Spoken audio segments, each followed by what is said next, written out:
यह सुनकर flying cloud castle का दूसरा बुजुर्ग पूरी तरह से पागल हो गया। उसने महसूस किया जैसे यक्षिवेन ने लापरवाही से उसे एक मृत अंत में धकेल दिया था। आमतौर पर उनके जैसा पावर हाउस किसी भी उत्तेजना से प्रभावित नहीं होता। हालांकि येजिवेन का शक्ति प्रदर्शन बहुत चौंकाने वाला था। ओवान क्षेत्र 9वें स्तर के एक मास्टर के पास वापस लड़ने की ताकत भी नहीं थी। यह कहा जा सकता है कि वह एक पल में मारा गया था। अच्छा, जब से मैं पौराणिक क्षेत्र का विशेषज्ञ बना हूँ, मैंने कभी किसी को आप जैसा अहंकारी नहीं देखा। या मत सोचो कि तुम कुछ महान हो क्योंकि तुम्हारे पास कुछ ताकत है। आज मैं तुमसे भी ज्यादा अहंकारी से मिला हूँ, यंग मास्टर घातक। हा, मैं देखना चाहता हूँ कि आप किसकी जान लेने जा रहे हैं और आप कितने सक्षम हैं। फ्लाइंग क्लाउड कैसल का दूसरा बुजुर्ग पूरी तरह से क्रोधित था। येजिवेन ने उपहास किया और कहा, क्या बात है, तुम क्या बकवास चाहते हो? यदि तुम लड़ने की हिम्मत करते हो तो लड़ो, मैं अपने रास्ते में खड़े किसी भी व्यक्ति की जान ले लूंगा। यह इतना आसान है। बूम! एक पल में ऐसा लगा कि स्वर्ग और पृथ्वी ढह गए हैं। फ्लाइंग क्लाउड कैसल के दूसरे एल्डर के शरीर में गड़गड़ाहट की शक्ति निकल गई। फिर एक पल में वो यक्षिवेन की ओर तेजी से बढ़ा। गड़गड़ाहट की अनगिनत शक्ति अचानक अनगिनत गड़गड़ाहट वाले ड्रैगन की तरह घनीभूत हो गई और फिर यक्षिवेन की ओर झपटी। तुम्हें क्या लगता है कि तुम कौन हो? बस अपने आप से, येजिवेन ने उपहास किया। उसने अपनी 5 उंगलियों को मुट्ठी में जकड़ लिया और फिर सीधे लाल धूल की शक्ति में परिवर्तित हो गया और विस्फोट हो गया। लाल धूल की शक्ति हवा में नाचते हुए रिबन की तरह लुढ़क गई। येजिवेन दुनिया में एकमात्र आदरणीय सम्राट थे, मानव जाति के आदरणीय सम्राट। यह ह्यूमन डाउफिस्ट था। मूल रूप से उन्हें याओ शेंकिंग और जिंग तियानले द्वारा खोजे जाने से बचने के लिए सावधान रहना था। लेकिन अब वह डर नहीं रहा था। जब तक कोई डाउ कन्फर्मिंग विशेषज्ञ सामने नहीं आता, वे उसे कोई नुकसान नहीं पहुंचा पाएंगे। गड़गड़ाहट की शक्ति थंडर शैवाल में तब्दील हो गई और तुरंत ही येजिवेन की भयानक मुट्ठी की शक्ति से नष्ट हो गई। फिर येजिवेन की मुट्ठी ने नश्वर संसार की शक्ति को ले लिया और सीधे फ्लाइंग क्लाउड कैसल के दूसरे एल्डर की ओर अप्रतिरोध्य शक्ति के साथ विस्फोट किया। टकराना! फ्लाइंग क्लाउड कैसल के दूसरे बुजुर्ग ने महत्वपूर्ण क्षण में एक बड़ा बिजली का हाथ लगाया। उसने उसे पकड़ लिया और यक्षिवेन के मुके को रोक दिया। अनगिनत ताकतें एक दूसरे का गला घोंट रही थीं। यह अत्याचारी ताकत का टकराव था जो पोवान क्षेत्र के शिखर से संबंधित था। उसके बिजली के हाथ में गड़गड़ाहट के अनगिनत नियम ताबीज में संघनित होते हैं, जो लगातार सतह पर तैरते रहते हैं, और कई अत्यंत अत्याचारी प्राचीन चरित्र भी इसमें लगातार दिखाई दे रहे थे।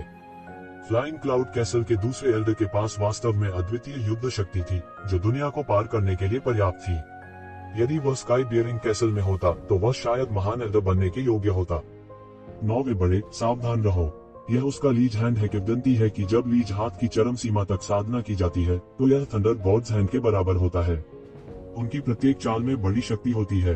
तुम्हें सावधान रहना चाहिए। बूढ़ा बटलर यक्षिवेन को याद दिलाने से खुद को रोक नहीं सका। इस समय यह देखते हुए कि यक्षिवेन का आक्रमण वास्तव में अवरुद्ध हो गया था, वह अपने दिल में चिंता महसूस किए बिना नहीं रह सका। उनकी सारी उम्मीदें यक्षिवेन पर टिकी थीं। आखिरकार अगर यह येजिवेन नहीं होता तो यह लगभग अवश्यंभावी था कि वे सभी मारे जाएंगे। किसी को पता होना चाहिए कि फ्लाइंग क्लाउड कैसल, जिसने पोवांग 9वें स्तर के विशेषज्ञ को खो दिया था, शायद इन लोगों को रहने नहीं देगा। वे पहले से ही बेहद गुस्से में थे। फ्लाइंग क्लाउड कैसल का दूसरा बुजुर्ग कितना शक्तिशाली है। किंवदंती है कि उसने सच्चे शिखर तक खेती की है। यहाँ तक फ्लाइंग क्लाउड कैसल के महान बुजुर्ग भी दोषपूर्ण दिव्य उपकरण की मदद से उसे सही मायने में दबा सकते थे। अन्यथा यह कहना मुश्किल है कि फ्लाइंग क्लाउड कैसल का महान बुजुर्ग कौन बन सकता है। लेकिन हमारा 9वां एल्डर सरल भी नहीं है। हमने पोवांग क्षेत्र के 9वें स्वर्ग में कई विशेषज्ञों को मारे जाते देखा है। मैंने ऐसी ताकत कभी नहीं देखी या सुनी है। कई लोग अचानक दुविधा में पड़ गए, चाहे वह स्काई बियरिंग कैसल या फ्लाइंग क्लाउड कैसल के लोग हों। ऐसा लगता है कि इस समय किसी को भी जीतने का भरोसा नहीं था। हम्फ, डेडली चाइल्ड, मुझे लगता है कि तुम बस इतने ही हो। इस समय फ्लाइंग क्लाउड कैसल के दूसरे एल्डर ने येजिवेन के मुके को रोकने के बाद अचानक आत्मविश्वास महसूस किया। अपने दिल में उसने सोचा कि उसने पहले ही यक्षिवेन की ताकत का पता लगा लिया था। चूंकि यक्षिवेन उसका कुछ नहीं बिगाड़ सकती थी, इसलिए उसने स्वाभाविक रूप से राहत महसूस की। उनके थंडर लोच हाथ में अनगिनत वज्र कानून भटक रहे थे, लगातार अद्भुत शक्ति के साथ प्रस्फुटित हो रहे थे। यक्षिवेन की ओर एक शक्तिशाली धारा फूट पड़ी। यह तुम्हारा तथाकथित थंडर लोच हैंड है।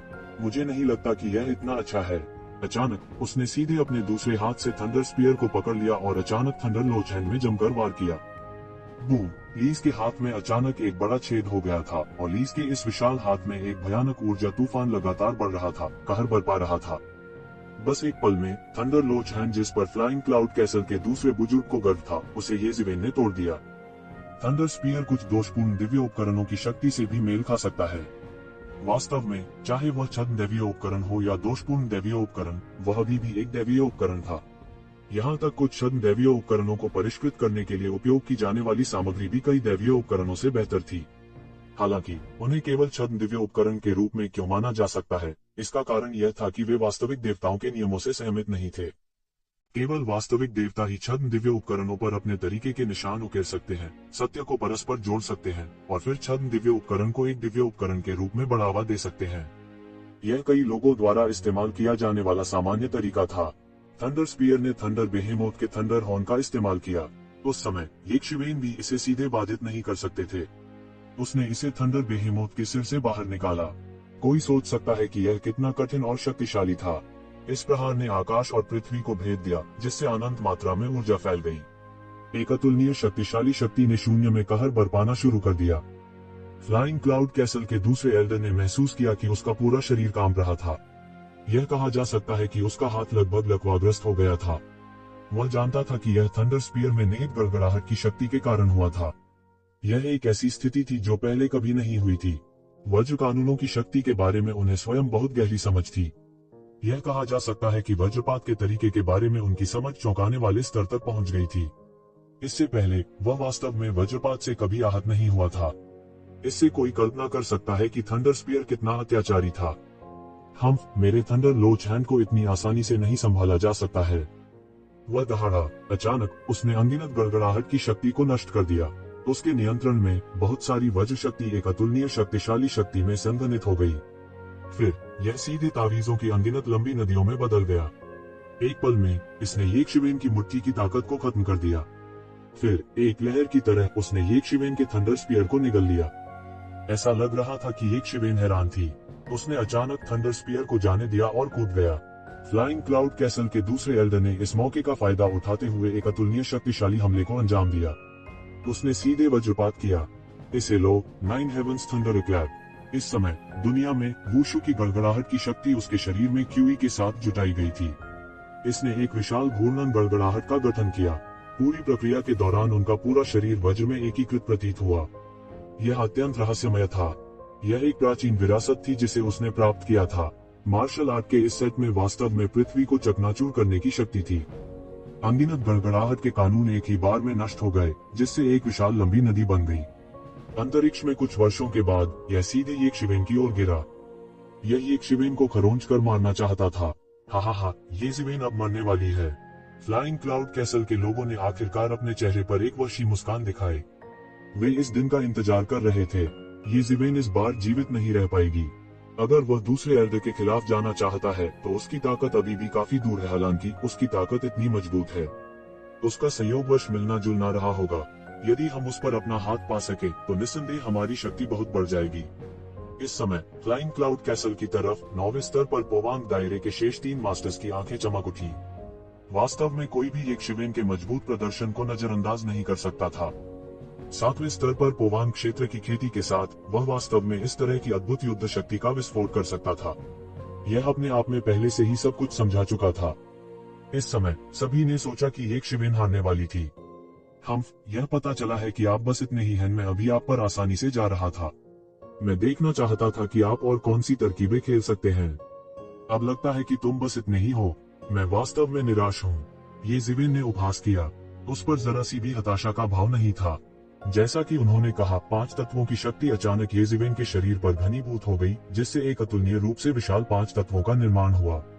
येज़िवेन के शरीर से 5 एम्परर्स बैटल आर्मर प्रकट हुए। बूम! येज़िवेन की ताकत तुरंत दूसरे स्तर पर पहुंच गई, पूरी तरह से मिथक दायरे के शिखर की युद्ध शक्ति तक पहुंच गई। 5 तत्वों की यह शक्ति। फ्लाइंग क्लाउड कैसल के दूसरे बुजुर्ग ने अचानक कुछ सोचा। तुम घातक बच्चे नहीं हो, तुम येज़िवेन हो। आप वास्तव में वांछित येज़िवेन हैं। उसे अचानक याद आया कि कोई देवता रसातल से आया था और उनसे येज़िवेन नाम के व्यक्ति को खोजने के लिए कहा, और इस व्यक्ति के पास एक मार्शल तकनीक थी जो 5 तत्वों की शक्ति को चला सकती थी। वह सोच रहा था कि अचानक पास में ऐसा मास्टर क्यों आ गया, लेकिन वह वांछित येज़िवेन निकला।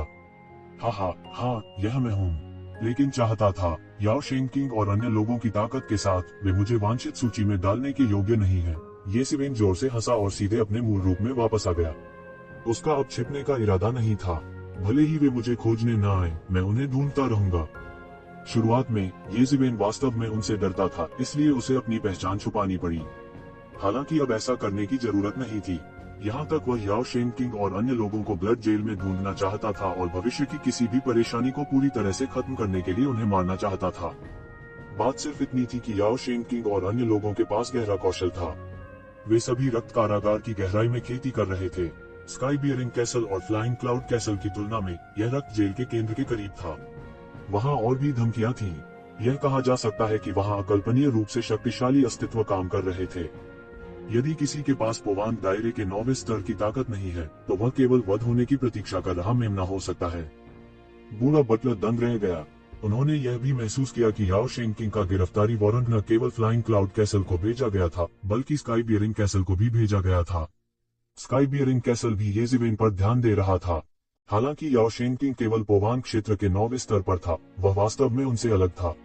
याओ शेंग किंग ने कम उम्र में ही पोवान क्षेत्र के 9वें स्तर के शिखर तक साधना कर ली थी और वह अभी भी देवता रूपांतरण रसातल में साधना के चरण में था। इस बात की काफी संभावना थी कि वह भविष्य में डीएओ सत्यापन में प्रवेश कर सकता है। ऐसे भविष्य के डाउ कन्फर्मिंग विशेषज्ञ से मित्रता करने के लाभों की उनके भविष्य के लिए कल्पना की जा सकती है। बस इतना ही था कि वांछित आदेश जारी हुए कुछ साल हो गए थे, लेकिन कोई सुराग नहीं मिला था। उन्हें नहीं पता था कि एक शिवेन कहाँ गई थी, इसलिए धीरे धीरे सभी का उत्साह गायब हो गया। हालांकि उन्होंने कभी उम्मीद नहीं की थी कि अंत में एक शिवेन यहाँ छिप जाएगी। यहाँ छुपकर किसी ने नहीं सोचा था कि अगर एक शिवेन अब छिपना नहीं चाहती, तो कोई भी उसे ढूंढ नहीं पाएगा। इस समय के दौरान जब येसेवेन घातक युवा मास्टर के रूप में छुपा हुआ था, तो उसने जो मार्शल आर्ट प्रदर्शित की, वह महान येसेवेन के समान थोड़ी सी भी नहीं थी। यही कारण था कि किसी को येसेवेन पर शक नहीं था, भले ही वह एक नवागंतुक था।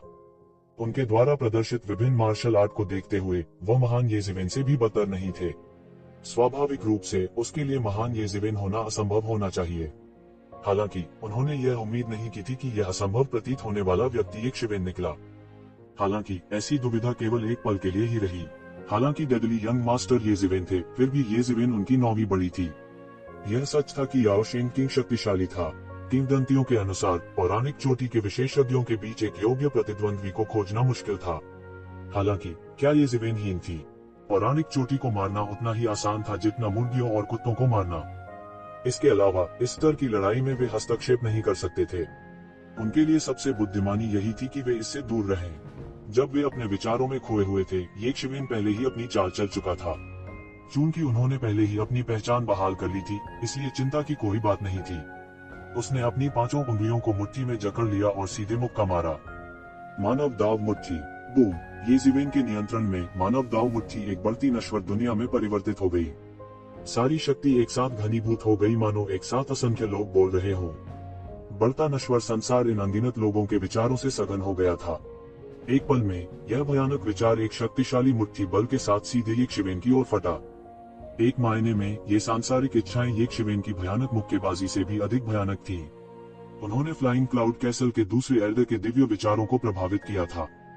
फ्लाइंग क्लाउड कैसल का दूसरा एल्डर हर तरफ कांप रहा था। वह येसेवेन की ह्यूमन डाउ फिस्ट से प्रभावित था और उसे बिल्कुल भी दबा नहीं सकता था। इस वक्त उन्हें एक बड़ा खतरा भी महसूस हुआ। जब से उन्होंने पोवांग चोटी के दायरे में प्रवेश किया, तब से उन्हें कई वर्षों तक दूसरों से खतरा महसूस नहीं हुआ। हालांकि उसे फिर से एक शिवेन से इतना भयानक खतरा महसूस हुआ। ये शिवेन, तुम मर चुकी हो।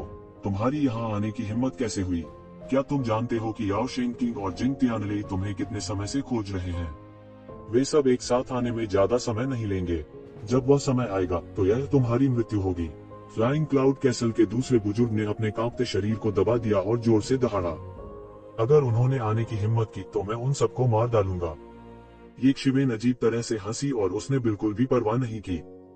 येसेवेन के सामने फ्लाइंग क्लाउड कैसल का दूसरा बुजुर्ग पूरी तरह से पागल हो गया था। उन्होंने हैंड ऑफ थंडर मार्श का प्रदर्शन किया। अनगिनत बिजलियां पागलपन से जलने लगी। फिर वे अनगिनत कानूनों में बदल गए और येसेवेन की ओर दौड़ पड़े। बूम! लीज के उनके हाथ ने सीधे स्वर्ग और पृथ्वी के बीच के बादलों को आकर्षित किया और उन्हें बादलों की परतों में संघनित किया। एक पल में अनगिनत कर्कश आवाजें उसके द्वारा निर्देशित की गईं और लीज के हाथ को मजबूत किया। वह एक शक्तिशाली वज्र देवता की तरह इन अनगिनत वज्रपातों के केंद्र में खड़ा था। वज्रपात से सब कुछ बह जाएगा। बूम, दोनों पक्ष फिर गिर गए। ये जीवेन वास्तव में फ्लाइंग क्लाउड कैसल के दूसरे एल्डर के लिए कुछ नहीं कर सकते थे, जिन्होंने पहले ही अपनी जीवन शक्ति को जला दिया था। फ्लाइंग क्लाउड कैसल का दूसरा बुजुर्ग, जिसे एक कोने में रहने के लिए मजबूर किया गया था, ने अपनी जीवन शक्ति को जलाना शुरू कर दिया। वो यह भी जानता था कि यक्षिवेन उन्हें आसानी से जाने नहीं देगी। अगर वो यक्षिवेन को नहीं हरा सका तो वे भी मर जाएंगे। इस समय वह अब और अधिक परवाह नहीं कर सकता था। आपके पास कुछ कौशल है, लेकिन यह अंत है।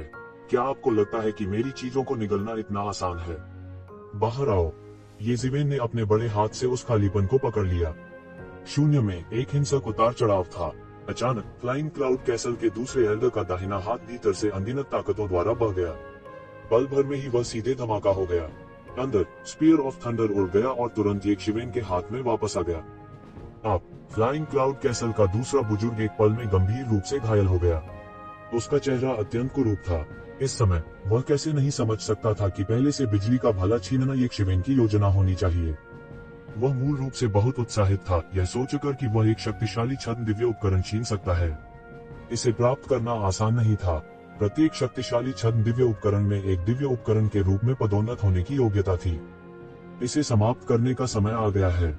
मैं देखना चाहता हूं कि फ्लाइंग क्लाउड कैसल ने किस तरह की साजिश रची है। ये जीवेन ने अपनी आंखें सिकोड़ ली और सीधे मुट्ठी अवतार में शामिल हो गए। उसकी ताकत अचानक दूसरे स्तर से बढ़ गई। यह देखकर कि ये जीवेन की ताकत एक और स्तर तक बढ़ गई थी, उड़ते हुए बादल किले में हर कोई निराशा में था। यक्षिवेन के लिए अब इससे निपटना पहले से ही बहुत मुश्किल था। यदि वह किसी अन्य मार्शल आर्ट अवतार के साथ विलीन हो जाता है तो यह अकल्पनीय था कि उसकी ताकत कितनी अत्याचारी होगी। जाओ, सेना में शामिल हो। अगर हम सेना में शामिल नहीं होते हैं तो मुझे डर है कि हम में से कोई भी आज नहीं जा पाएगा। मिथक क्षेत्र के शिखर पर शेष 3 विशेषज्ञों ने जमकर कहा। इस समय उनके पास और कोई चारा नहीं था। सेना में शामिल हो। क्या आप जीत गए हैं? ये जीवेन उपहास किए बिना नहीं रह सका। उसने एक झटके में अचानक हमला कर दिया। शून्य अचानक उसके द्वारा फाड़ा गया था। शून्य से एक मुट्ठी फूटी। न धुआं था न आग, जरा सा भी संकेत नहीं था। मुट्ठी सीधे मिथक दायरे के चरम पर विशेषज्ञ की छाती पर लगी। मिथक क्षेत्र के शिखर पर मौजूद इस विशेषज्ञ के पास चीखने तक का समय नहीं था। वो सीधे यक्षिवेन की मुंह से उड़ गया था। उसके मांस और खून को यक्षिवेन ने हड़प लिया था। इस समय सभी ने केवल प्रतिक्रिया व्यक्त की। उन्हें नहीं पता था कि कब यक्षिवेन ने फिर से हमला किया। साथ ही उसकी रफ्तार पहले से भी तेज थी।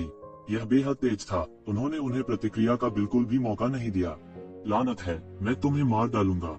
फ्लाइंग क्लाउड कैसल के दूसरे बुजुर्ग ने देखा कि उसके सामने एक और व्यक्ति मारा गया था। वह तुरंत पागल हो गया। उसने विशाल आकाश में अनगिनत थंडर ड्रैगन चलाए और यक्षिवेन की ओर जमकर झपटा। ये शिवेन को नहीं पता था कि क्या करे। आप बहुत ज्यादा बातें करते हो। यक्षिवेन ने उसकी ओर देखा भी नहीं।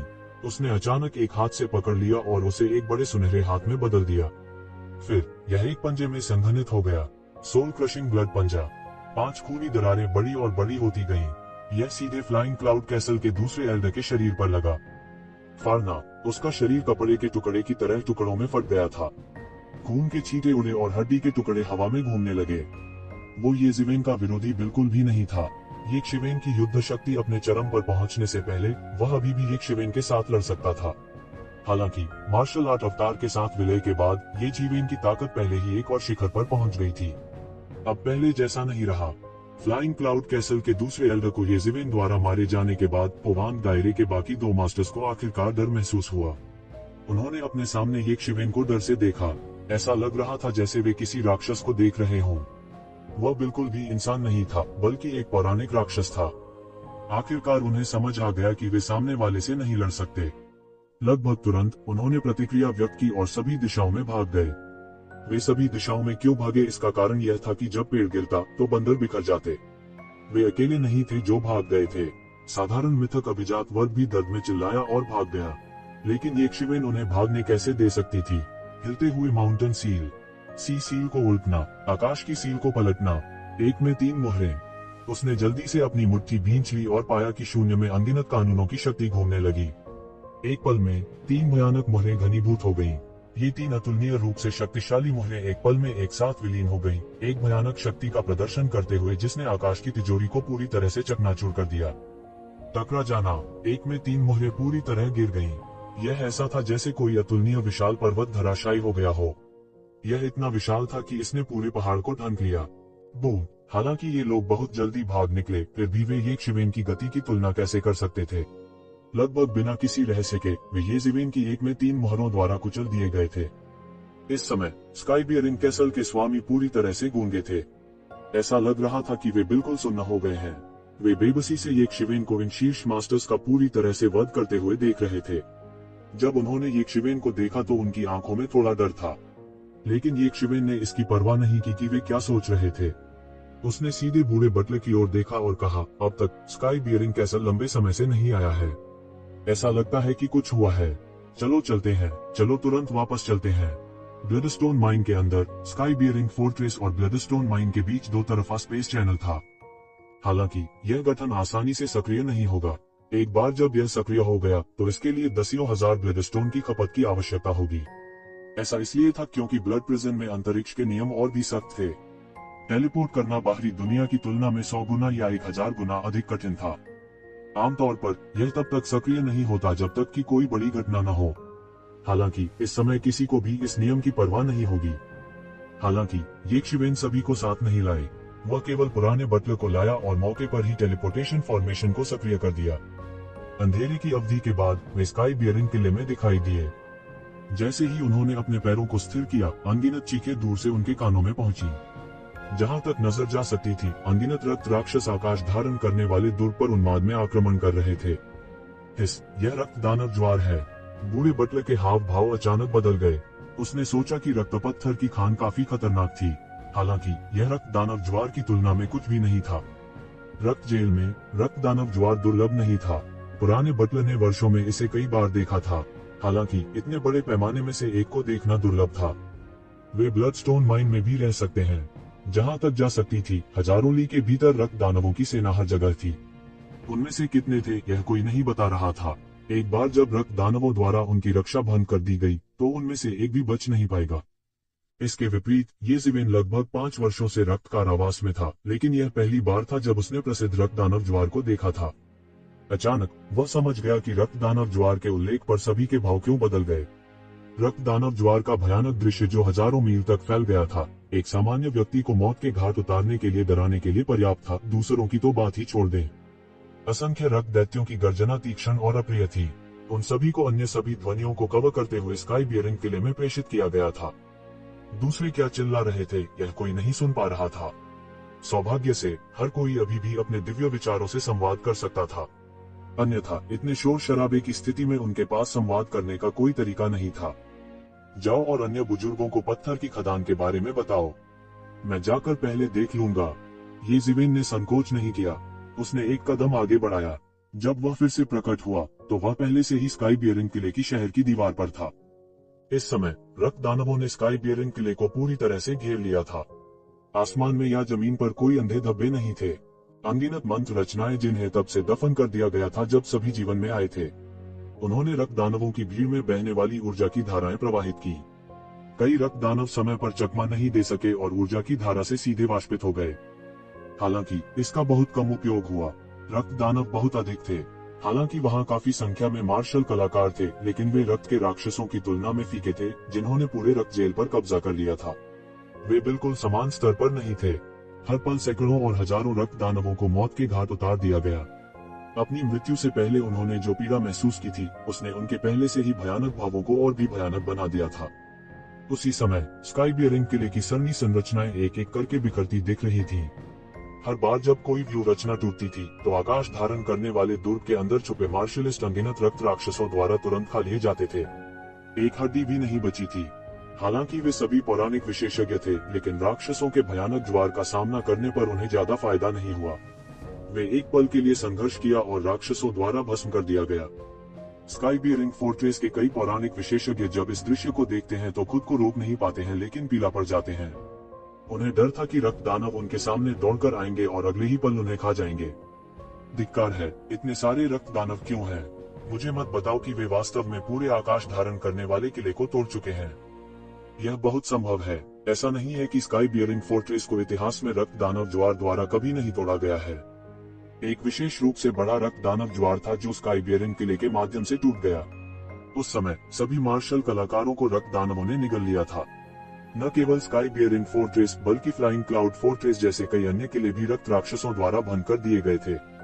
ऐसा कहा गया था कि उस समय एक शक्तिशाली दाव पुष्टिकरण स्तर के रक्त दानव ने व्यक्तिगत रूप से हमला किया था। यही कारण है कि वे किले इतने कमजोर थे। हालांकि इस बार भले ही यह इतना भयानक न हो, मुझे डर है कि हम अभी भी खतरे में हैं।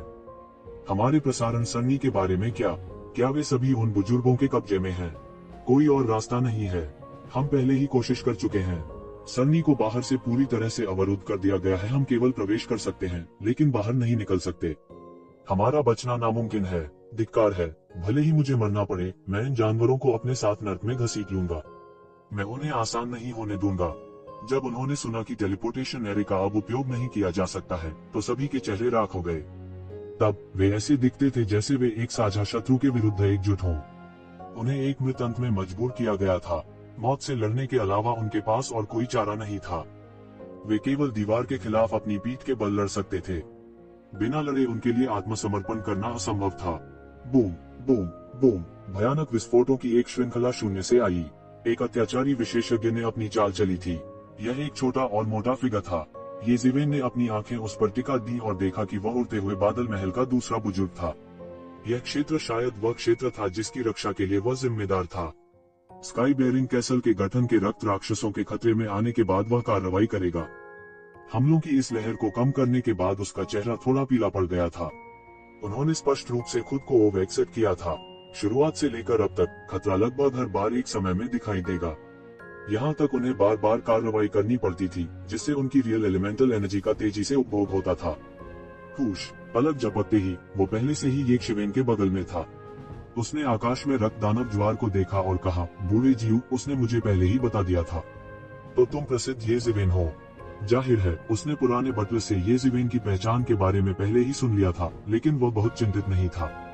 हा, कोई जो याओ शेंग किंग और जिंग तियानलेई को इतना नर्वस बना सकता है, वास्तव में कोई साधारण व्यक्ति नहीं है। जब मैंने पहली बार आपको देखा था, तो मुझे पता था कि आप एक साधारण व्यक्ति नहीं हैं, लेकिन मुझे आपसे इतने शक्तिशाली होने की उम्मीद नहीं थी। मैं लगता है कि आप देवत्व रसातल द्वारा पोषित एक प्रतिभाशाली होना चाहिए। दुर्भाग्य से मैं भी 1000 साल पहले था, लेकिन मैं कुछ 100 साल पहले ही पौराणिक दायरे के चरम पर था। अब कुछ 100 वर्षों के बाद मैं अब भी वही हूँ। येज़ेवेन की हैरान कर देने वाली अभिव्यक्ति को देखकर स्काई बियरिंग कैसल के दूसरे बुजुर्ग ने सच बोला, वह मदद नहीं कर सका, लेकिन मुस्कुराया और कहा, आप शायद यहाँ नए हैं, इसलिए आप नहीं जानते। हमारे जैसे ट्रैश एक बार्डिफिकेशन एबिस द्वारा पोषित जीनियस थे। दुर्भाग्य से मैं दाव सत्यापन के दायरे में नहीं आ सका। अंततः अब मैं केवल इस रक्त कारागार में घूम सकता हूँ और हर साल देवत्व रसातल द्वारा सभी प्रकार के भारी शोषण को सहन कर सकता हूँ। क्या ऐसा इसलिए नहीं है क्योंकि यहाँ किसी के डीएओ को साबित करना आसान है? येज़ेवेन थोड़ा अवाक रह गई। वह पहले तो थोड़ा हैरान हुआ। पौराणिक क्षेत्र के ये विशेषज्ञ कहाँ से आए? ये सभी बाहर से आए थे। यह बहुत उचित नहीं लगा। हालांकि स्काई बियरिंग कैसल के दूसरे एल्डर ने जो कहा उसे सुनने के बाद सब कुछ स्पष्ट लग रहा था। यहाँ ज्यादातर लोग शायद वे लोग थे जो जीनियस सीड सिलेक्शन में फेल हो गए थे। यह सिर्फ इतना था कि वे असफल रहे। हालांकि वे स्पष्ट रूप से हार मानने को तैयार नहीं थे और आखिरी बार लड़ना चाहते थे। वे यहाँ सैकड़ों वर्षों, हजारों वर्षों या यहाँ तक कि हजारों वर्षों तक रहेंगे। बाहरी दुनिया में वे दुनिया के मालिक थे जो हवा को बुला सकते थे और बारिश को बुला सकते थे। यहाँ तो वे साधारण लोग थे, फिर भी वे इसे करने को तैयार थे। उनका केवल एक ही लक्ष्य था और वह था अपने दाव को सिद्ध करना। आप 2 साल पहले की तुलना में अधिक शक्तिशाली हैं। मूल रूप से मैं समझ सकता था कि आपने अपनी पहचान क्यों छिपाए। अब जब आपने अपनी पहचान की घोषणा कर दी है, तो स्पष्ट रूप से आपके पास याओ शेंग किंग के खिलाफ लड़ने का आत्मविश्वास है। स्काई बियरिंग कैसल के दूसरे एल्डर ने पहले ही कुछ बुनियादी चीजों का एक पल में विश्लेषण कर लिया था। भले ही उसके पास पहले ज्यादा जानकारी न हो, यह देखा जा सकता था कि वह निश्चित रूप से उतना सरल नहीं था जितना वह दिखता था। वह 7 छिद्रों के हृदय वाले व्यक्ति भी थे। हालांकि यह अफसोस की बात है कि तुम शायद आज यहाँ मर जाओगे। अगर तुम वापस नहीं आते तो तुम बच सकते थे। हालांकि अब जब आप वापस आ गए हैं, तो आप वापस नहीं जा पाएंगे। रक्त दानव ज्वार इस समय बहुत बड़ा और बहुत अजीब है। कोई चिन्ह ही नहीं थे। मुझे शुरू में शक था कि इसमें कुछ गड़बड़ है। मैंने भी अभी सुना। अब मुझे यकीन है कि यह फ्लाइंग क्लाउड कैसल से संबंधित होना चाहिए। रक्त जेल में, हालांकि रक्त दानव ज्वार समय समय पर हुआ। प्रत्येक रक्त दानव ज्वार का एक कारण था और यह आमतौर पर स्वर्ग और पृथ्वी में रक्त क्यूई के परिवर्तन के कारण होता था। बिना किसी चेतावनी के रक्त दानव ज्वार का अचानक फूट पड़ना असंभव था। हा, वह जगह जो मुझे दफन कर सकती है अभी तक प्रकट नहीं हुई है। ये शिवेन जोर से हंस पड़ी। उनकी आंखें दृढ़ और आत्मविश्वास से भरी थीं।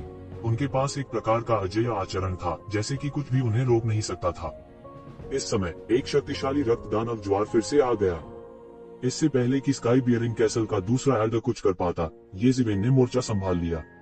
उसके हाथ में एक गड़गड़ाहट का भाला दिखाई दिया और उसने सीधे उस पर वार किया। अनगिनत गड़गड़ाहट वाले ड्रैगन भाले की नोक पर दिखाई दिए, सब कुछ नष्ट कर दिया। रक्त दानव ज्वार उसके द्वारा तुरंत हल किया गया था। रक्त दानव ज्वार चाहे किसी भी स्तर का हो, वह येज़िवेन के भाले से नहीं बच सका। ये सभी येज़िवेन के भाले से मारे गए और रक्त की में बदल गए, जिससे आसमान भर गया। येज़िवेन ने मार्शल आर्ट परिवर्तन की कला के साथ उन्हें अपने शरीर में समाहित कर लिया। पिछले हमले में उपयोग की गई मार्शल आर्ट की सीधे भरपाई की गई थी। इसके अलावा फीनिक्स पुनर्जनन तकनीक लगातार उसकी क्यूई की भरपाई कर रही थी, जिससे वह किसी भी समय अपनी चरम अवस्था को बनाए रख सकता था। लोगों की संख्या के आधार पर उसे मारना काफी दूर था। अच्छा, ओल्ड नाइन कितना शक्तिशाली मार्शल यंत्र है, हालांकि आपकी भाला तकनीक बस इतनी ही है। फ्लाइंग क्लाउड कैसल के दूसरे बुजुर्ग ने मुस्कुराते हुए कहा।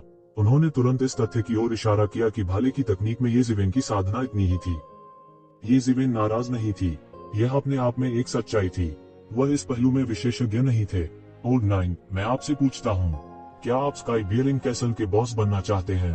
हालांकि स्काई बियरिंग कैसल बड़ा नहीं है, अगर आप ब्लड जेल पर हावी होने की योजना बनाते हैं तो इसे नींव भी माना जा सकता है। ओल्ड नाइन, मैं आपसे पूछता हूँ, क्या आप हमारे स्काई बियरिंग फोर्ट्रेस के बॉस बनना चाहते हैं? हालांकि हमारा स्काई बियरिंग फोर्ट्रेस बड़ा नहीं है, अगर आप ब्लड प्रिजन पर हावी होने की योजना बनाते हैं तो इसे नींव माना जा सकता है। स्काई बियरिंग फोर्ट्रेस के दूसरे बुजुर्ग ने येज़िवेन को देखा और गंभीर भाव से कहा। येज़िवेन भी दंग रह गई, क्योंकि उसने इसके बारे में पहले कभी नहीं सोचा था। उनके लिए इस मामले को ऐसा भी नहीं माना गया था जिस पर विचार करने की आवश्यकता थी। उसके लिए स्काई बियरिंग फोर्ट्रेस अपनी पहचान छिपाने और एकांत में अभ्यास करने के लिए एक शांत जगह खोजने के लिए सिर्फ एक जगह थी। मैं आपको एक संकेत दे सकता हूँ, बॉस मर चुका है। आपके आने से ठीक पहले वह बहला फुसला कर मर गया।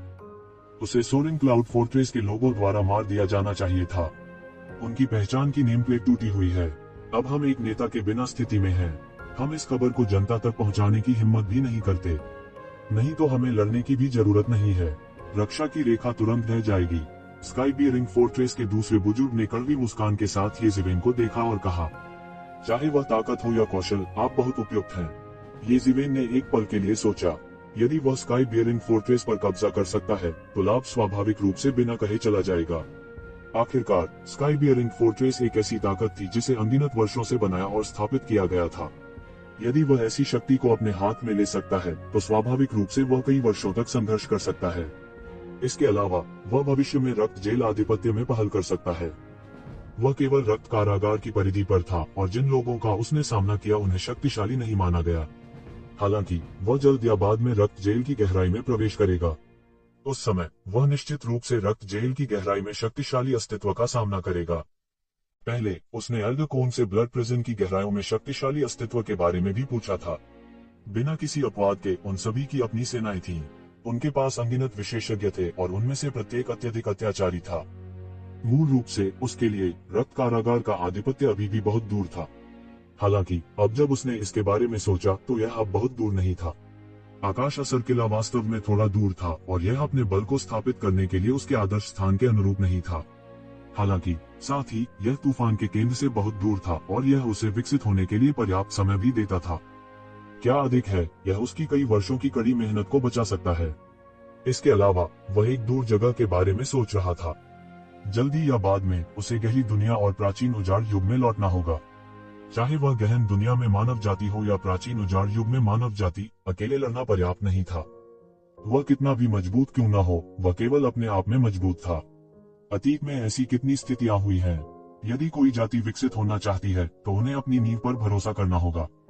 किले को संभालने के लिए उन्हें अनगिनत विशेषज्ञों की आवश्यकता होगी।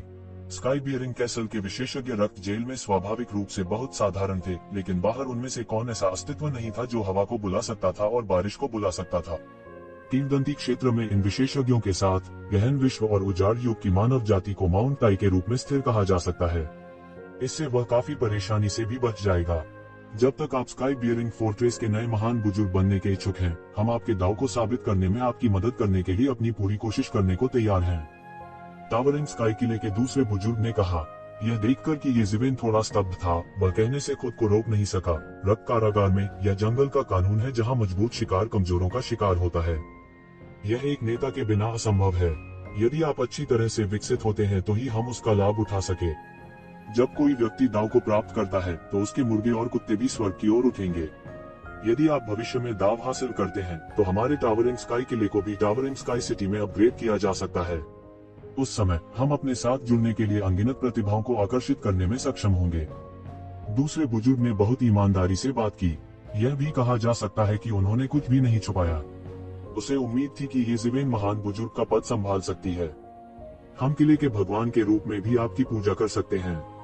यदि आप भविष्य में दाव हासिल करते हैं तो आप शहर के भगवान होंगे। दूसरे बड़े ने एक और महत्वपूर्ण शर्त रखी। वर्तमान में चाहे वह स्काई बियरिंग फोर्ट्रेस हो या फ्लाइंग क्लाउड फोर्ट्रेस, वे सभी बड़ी प्रणाली के अंतर्गत थे।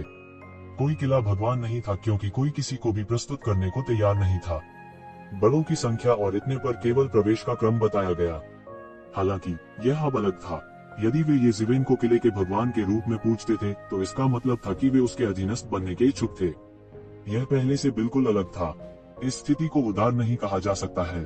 उसने येज़ेबेन की जबरदस्त ताकत भी देखी थी, इसलिए उन्होंने ऐसा फैसला लिया। इस तरह के एक शक्तिशाली किले के मालिक के साथ उनके स्काई असल किले को अब किसी भी समय किले के नष्ट होने के संकट के बारे में चिंता करने की जरूरत नहीं होगी। अभी रक्त जेल की गहराई में कई अत्याचारी अस्तित्वों ने भी अपनी स्वयं की सेनाएं स्थापित की हैं। रक्त दानव, विदेशी ताकतवर और दूसरे जिले और यहाँ तक पहले जिले से शक्तिशाली अस्तित्व भी हैं। ऐसा कहा जाता है कि यह उनके दिव्य राष्ट्रों से संबंधित है। जहाँ तक कारण की बात है, मैंने डीओ हासिल नहीं किया है, इसलिए मैं बहुत स्पष्ट नहीं हूँ। हालांकि इसका उनकी खेती के साथ एक बड़ा रिश्ता होना चाहिए। स्काई बियरिंग फोर्ट्रेस के दूसरे बुजुर्ग येज़ेबेन को मनाने के लिए कोई कसर नहीं छोड़ी थी। कोई भी कल्पना कर सकता है कि उसने येज़ेबेन को कितना महत्व दिया होगा। येज़ेबेन ने अभी तक अपने दाव की पुष्टि नहीं की थी, इसलिए उसके पास अभी इसके बारे में पूछने के लिए ये मुंह नहीं था। हालांकि कोई कारण होना चाहिए क्योंकि अन्य दाव पुष्टिकरण विशेषज्ञ ऐसा कर रहे थे। येज़ेबेन के पास इसके बारे में पूछताछ करने के लिए ये मुंह नहीं थे। हालांकि वह विशिष्ट कारण नहीं जानता था, फिर भी पहले से तैयार रहना हमेशा अच्छा होता था। साथ ही उन्होंने इसके नफा नुकसान पर भी विचार किया। इस मामले को एक जीत की स्थिति कहा जा सकता है। उसने अपनी सेना की नींव जीत ली थी और स्काई बियरिंग किले ने एक शक्तिशाली सुरक्षात्मक छतरी भी जीत ली थी। दुनिया में कोई मुफ्त भोजन नहीं था और बिना कारण प्यार नहीं था। स्वाभाविक रूप से वहाँ एक कारण होना चाहिए कि स्काई बियरिंग किले में लोग इतने चौकस क्यों थे। फिर मैं मना नहीं करूंगा। हालांकि क्या यह आपका विचार है या अन्य बुजुर्ग सहमत थे? येज़ेबेन ने पूछा।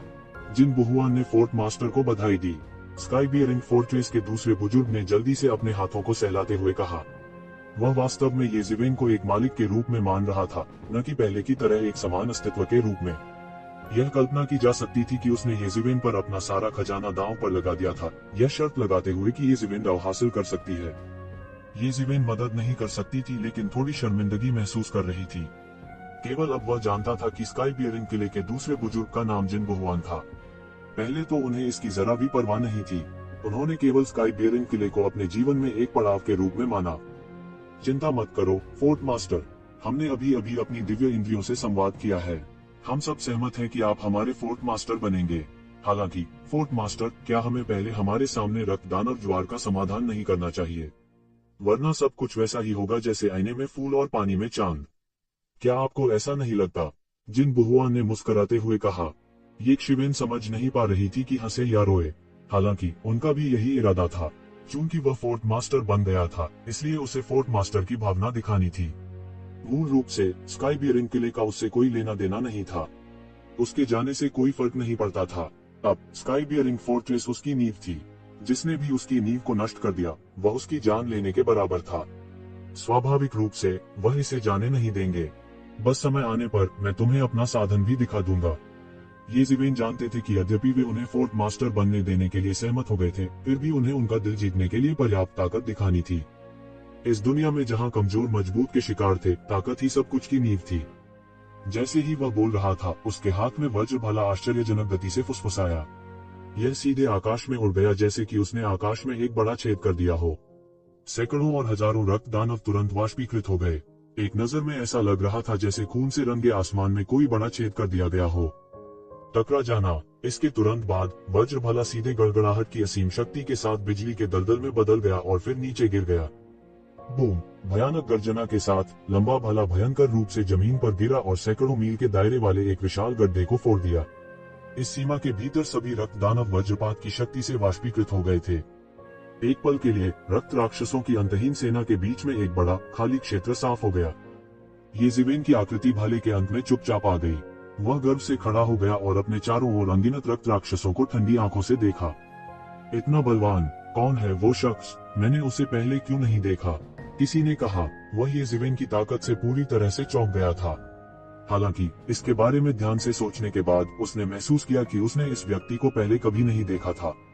यह ऐसा था जैसे वह आसमान से उतरा हो। वह नोवा एल्डर है। नोवा एल्डर की असली पहचान डेडली यंग मास्टर नहीं बल्कि येज़ेबेल है। वह येज़ेबेल है जिसे कुछ साल पहले तीसरे जिले के शीर्ष 10 विशेषज्ञों में से एक याओ शेंग किंग और जिंग तियानले द्वारा संयुक्त रूप से चाहा गया था। क्या येज़ेबेल वह अब हमारा फोर्ट मास्टर है? कुछ जानकार लोगों को पहले ही खबर मिल गई थी कि स्काई बियरिंग फोर्ट्रेस, जिसका मूल रूप से कोई फोर्ट मास्टर नहीं था, वास्तव में उसका पहला फोर्ट मास्टर था। इस तरह के झटके की कल्पना की जा सकती थी और इससे भीड़ में काफी हंगामा हुआ। हालांकि हंगामा कुछ देर ही चला। सबसे पहले ऐसा इसलिए था क्योंकि वहां बहुत सारे रक्त राक्षस थे और उनके पास ऐसी चीजों पर ध्यान देने का समय नहीं था। दूसरे, वे शासक वर्ग नहीं थे। उनके लिए चाहे वो किला मास्टर हो या बुजुर्ग जो शासन करते थे, कोई अंतर नहीं था और इससे उन्हें कोई फर्क नहीं पड़ता था।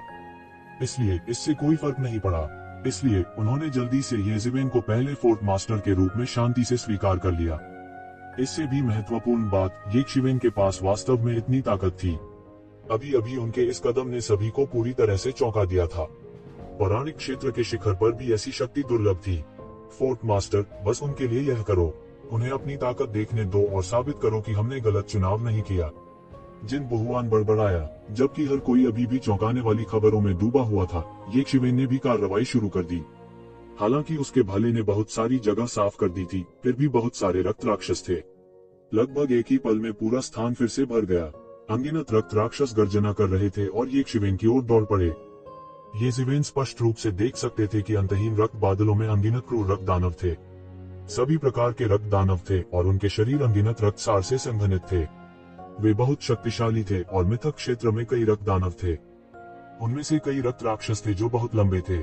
उनमें से कुछ हजारों जांघ लंबे थे और उनके पंजे पहाड़ों की तरह थे जैसे वे टूट गए। इसके अलावा ये रक्त दानव सामान्य जीव नहीं थे। उनमें से कई के पास बुद्धि थी और वे रक्त की दुनिया में रक्त दानवों की तरह नहीं थे। वे बहुत शक्तिशाली थे, लेकिन उन सभी ने एक अजीब तरह की मार्शल आर्ट की खेती की। यह किसी भी तरह की मार्शल आर्ट से अलग थी जिसे येज़ेबेल ने पहले देखा था। यह सबसे अजीब बात थी। हालांकि इस रक्त जेल में इसमें कोई संदेह नहीं था कि इस तरह की मार्शल आर्ट से अधिक शक्तिशाली कुछ भी नहीं था। वे सीधे उस रक्त ऊर्जा का उपयोग कर सकते थे जिसने पूरे रक्त कारागार को भर दिया था। यह बहुत अजीब था। यद्यपि उनके पास बुद्धि थी, वे क्रूर और हत्यारे थे। वे लड़ने वाली मशीनों की तरह थे और वे तब तक नहीं रुकेंगे जब तक वे मर नहीं जाते। विशेष रूप से जब येज़ेबेल ने अपनी जादुई आंखें खोली तो वह स्पष्ट रूप से देख सकता था कि इन रक्त राक्षसों में न केवल मिथक क्षेत्र के विशेषज्ञ थे, बल्कि गहराई में छिपे चरम मिथक रक्त दानव भी थे। वे ही थे जो इन रक्त राक्षसों को नियंत्रित कर रहे थे और उन्हें बार बार आकाश धारण करने वाले किले पर हमला करवा रहे थे। मिथक क्षेत्र के चरम पर शक्तिशाली रक्त राक्षसों के पास एक अवर्णनीय रक्त आभा थी जो फैल गई और अजीब चित्र बन गए। यह शक्तिशाली दैवीय क्षमताओं का एक समूह था और इसने दिखाया कि रक्त दानवों की उनकी मार्शल आर्ट के बारे में समझ गहन स्तर तक पहुंच गई थी। येज़ेबेल की हरकतों ने स्पष्ट रूप से मिथक दायरे के चरम पर एक रक्त दानव को चिंतित कर दिया था। यह एक लंबा मानवीय रक्त दानव था जो पहाड़ जैसा दिखता था। उसने अपना सिर उठाया और येज़ेबेल को देखा। एक जोड़ी बड़ी बड़ी रक्तरंजित आंखें येज़ेबेल को घूर रही थी। वे अंतहीन हत्या के इरादे से भरे हुए थे, लेकिन ऐसा लग रहा था जैसे उसका दिमाग मिट गया हो। उसकी आंखों में कोई और भाव नहीं था और उसके शरीर से एक भयानक खूनी आभा निकल रही थी। बच्चे, जाओ इन सब बाहरी लोगों को खाओ और उनका सब कुछ लूट लो। यद्यपि हम रक्त कारागृह में दबे हुए हैं और साधना नहीं कर सकते, फिर भी हम अपना मार्ग सिद्ध कर सकते हैं।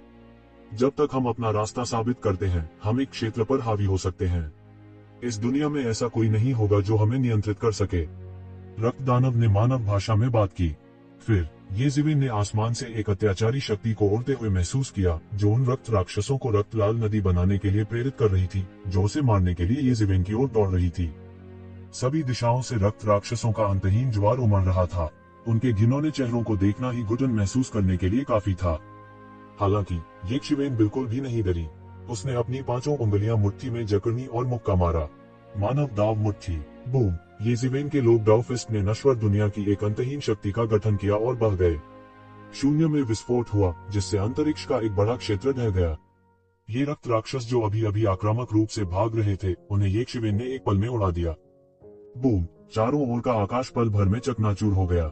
वे रक्त राक्षस जो येज़िवेन के मुंह से उड़ गए थे, वे भी बड़ी मात्रा में रक्त क्यूई में बदल गए। रक्त क्यूई रक्त क्षेत्र के हृदय द्वारा एकत्र किया गया था और फिर उसके शरीर में गिर गया।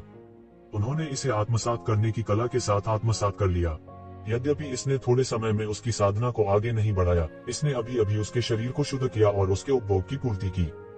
हुआगोंग महान कानून इतना दबंग था कि यह लगभग कहा जा सकता था कि इसके बारे में बात करने का कोई कारण नहीं था।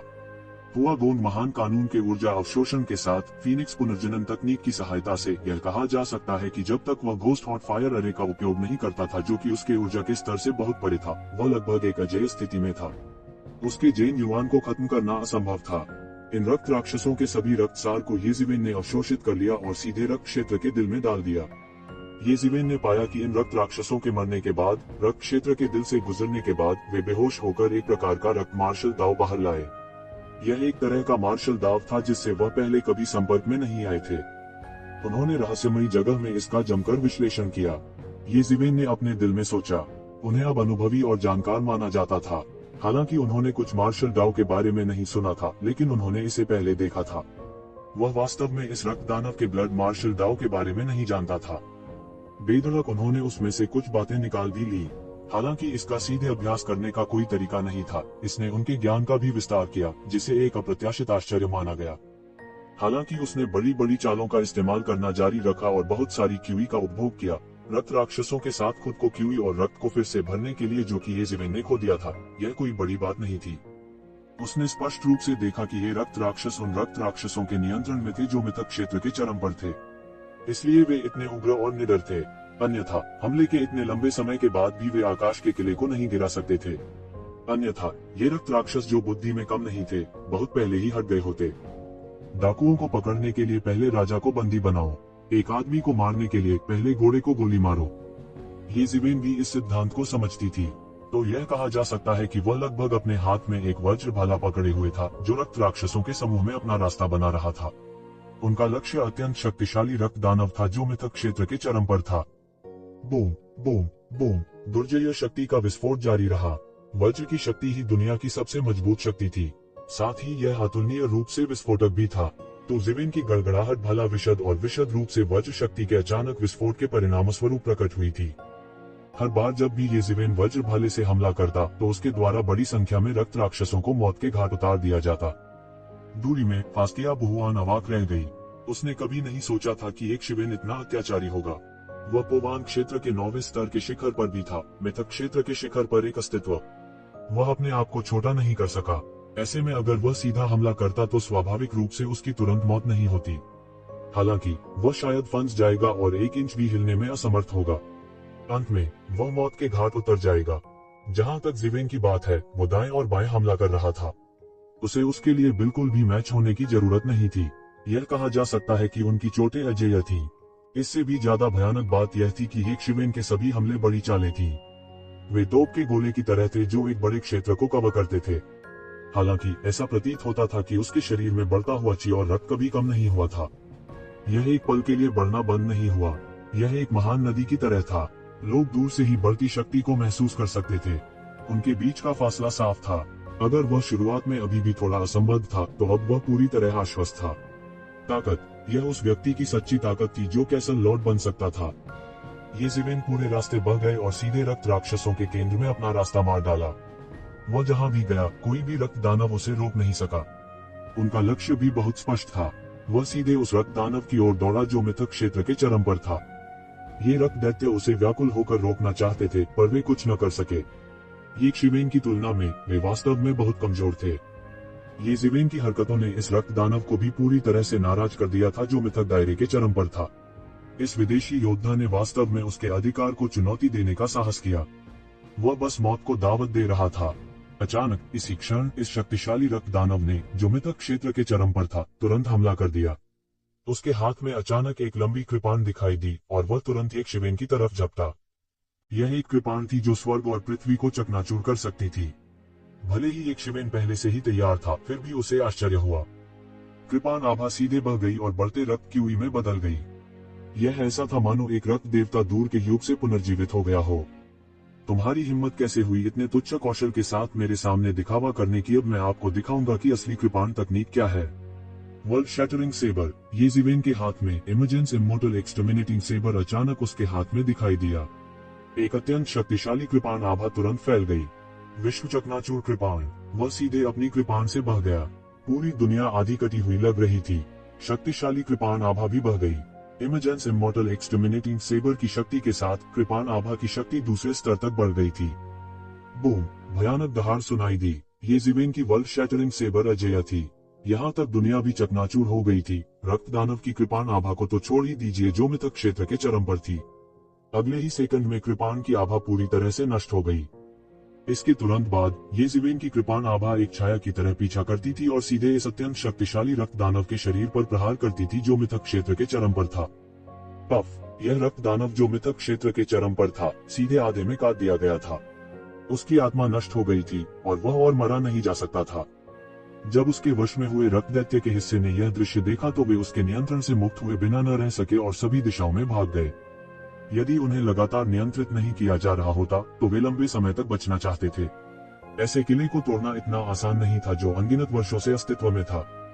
इस समय रक्त दानव सेना से हजारों मील दूर एक स्थान पर लोगों का एक समूह दूर से लड़ाई देख रहा था। इनमें 2 लोग भी थे। उनमें से एक अधेड़ उम्र का आदमी था जिसने हरे रंग का चोगा पहना हुआ था। उनकी ताकत बेजोड़ थी। बोलते ही उसकी आकृति शून्य में पूरी तरह से ओझल हो गई थी। दूसरा एक भव्य युवा मास्टर था जो एक भव्य वस्त्र पहने हुए था। उनका गोरा चेहरा था और बेहद खूबसूरत थे। समय समय पर वह अपने हाथ में बांसुरी बजाता, जैसे कि वह कुछ सक्रिय कर रहा हो। यंग मास्टर यांग अभी भी सबसे अच्छा है। केवल एक चाल के साथ वह स्काई बियरिंग किले को नष्ट करने वाला है। इन दोनों लोगों के पीछे दर्जनों शख्सियतों का समूह था। वे सभी मिथक क्षेत्र के अत्याचारी विशेषज्ञ थे। उनमें से सबसे कमजोर भी पोवांग दायरे के 6ठे स्तर पर था और पोवांग दायरे के 9वें स्तर के विशेषज्ञों में से एक ने एक युवा मास्टर की चापलूसी करने से खुद को रोक नहीं सका। यह कुछ भी नहीं है। अगर मेरे पिता इस धुन को बजाते हैं तो एक छोटा सा किला तो दूर, एक शहर भी जीत लिया जाएगा। कुलीन युवा मास्टर ने गर्व से कहा। ब्लड जेल के शहर उतने नाजुक नहीं थे जितने की बाहरी दुनिया में थे। एक पौराणिक विशेषज्ञ की ताकत से वे एक दुनिया को नष्ट भी कर सकते थे, लेकिन ब्लड जेल में यह अलग था। यहाँ तक मिथक क्षेत्र के चरम पर एक विशेषज्ञ को भी किले को तोड़ना बहुत मुश्किल होगा। भले ही कई मिथक क्षेत्र के विशेषज्ञ एक साथ इकट्ठे हों, वे केवल एक किला बनाने में सक्षम होंगे। जहाँ तक बनाने की बात है, यह तभी संभव होगा जब इसकी अध्यक्षता करने वाले डीएओ पुष्टिकरण स्तर के विशेषज्ञ हों। अन्यथा यदि किसी सुपर विशेषज्ञ की अध्यक्षता के बिना इतने सारे योद्धा एक शहर में एकत्र होते हैं तो यह केवल ईविल पाथ, डेविल पाथ और रक्त दानव कबीले के शीर्ष विशेषज्ञों की नजर में मांस का एक मोटा टुकड़ा बन जाएगा। इसके अलावा यदि कोई दाव पुष्टिकरण विशेषज्ञ नहीं था तो इतने सारे पौराणिक विशेषज्ञों के लिए पूरे मन से उसका अनुसरण करना असंभव होगा। यद्यपि चोटी के पौराणिक विशेषज्ञ और दाव की पुष्टि करने वाले विशेषज्ञ केवल एक क्षेत्र के अलावा थे, दोनों की स्थिति और ताकत अलग दुनिया थी। चरम पौराणिक विशेषज्ञ के सैकड़ों विशेषज्ञों में से कोई भी ऐसा नहीं हो सकता है जो वास्तव में ताव को साबित कर सके, और चरम पौराणिक विशेषज्ञ के सैकड़ों विशेषज्ञों में से कोई भी ऐसा नहीं हो सकता है जो पोवांग क्षेत्र के 9वें स्तर तक साधना कर सके। यह कल्पना की जा सकती है कि ये ताव पुष्टि करने वाले विशेषज्ञ पौराणिक विशेषज्ञों में लगभग 10,000 में से एक थे। किसी शहर को गिराने के लिए सबसे पहला काम यह करना था कि शहर की रखवाली करने वाले दाव पुष्टिकरण विशेषज्ञों को हराना था, तभी यह संभव हो पाएगा। हालांकि अन्य लोगों ने सहमत होने की हिम्मत नहीं की। आखिरकार दाव की पुष्टि करने वाले विशेषज्ञों के मामले कुछ ऐसे नहीं थे जिनके बारे में वे अनुमान लगा सकते थे। उनकी ताकत भी ऐसी नहीं थी जिसका वे आसानी से अंदाजा लगा सकें। इस समय उन्होंने एक के बाद एक सिर हिलाया। युवा मास्टर यांग को नाराज करने की हिम्मत नहीं हुई। वे सभी अच्छी तरह से जानते थे कि यद्यपि यंग मास्टर यांग उस शक्तिशाली अस्तित्व के सैकड़ों बच्चों में से केवल एक थे, वे सबसे मूल्यवान बच्चों में से एक थे। उनके लिए भविष्य में डीएओ साबित करना काफी संभव था। यह सही है, यह सही है। सभी ने सिर हिलाया और प्रशंसा की। सतह पर असहमति का कोई निशान नहीं था। यंग मास्टर यान ने गर्व से सिर हिलाया और कहा, आपका फ्लाइंग क्लाउड कैसल इतने छोटे स्काई बियरिंग कैसल को जीतने के लिए संघर्ष कर रहा है। मैं कैसे विश्वास कर सकता हूं कि आप भविष्य में मेरे लिए कुछ करने की क्षमता रखते हैं। ये लोग फ्लाइंग क्लाउड कैसल के विशेषज्ञ निकले और हरे रंग में अधेड़ उम्र का आदमी फ्लाइंग क्लाउड कैसल का ग्रेट एल्डर था। बड़े बुजुर्ग के चेहरे पर नाराजगी के भाव तैर गए।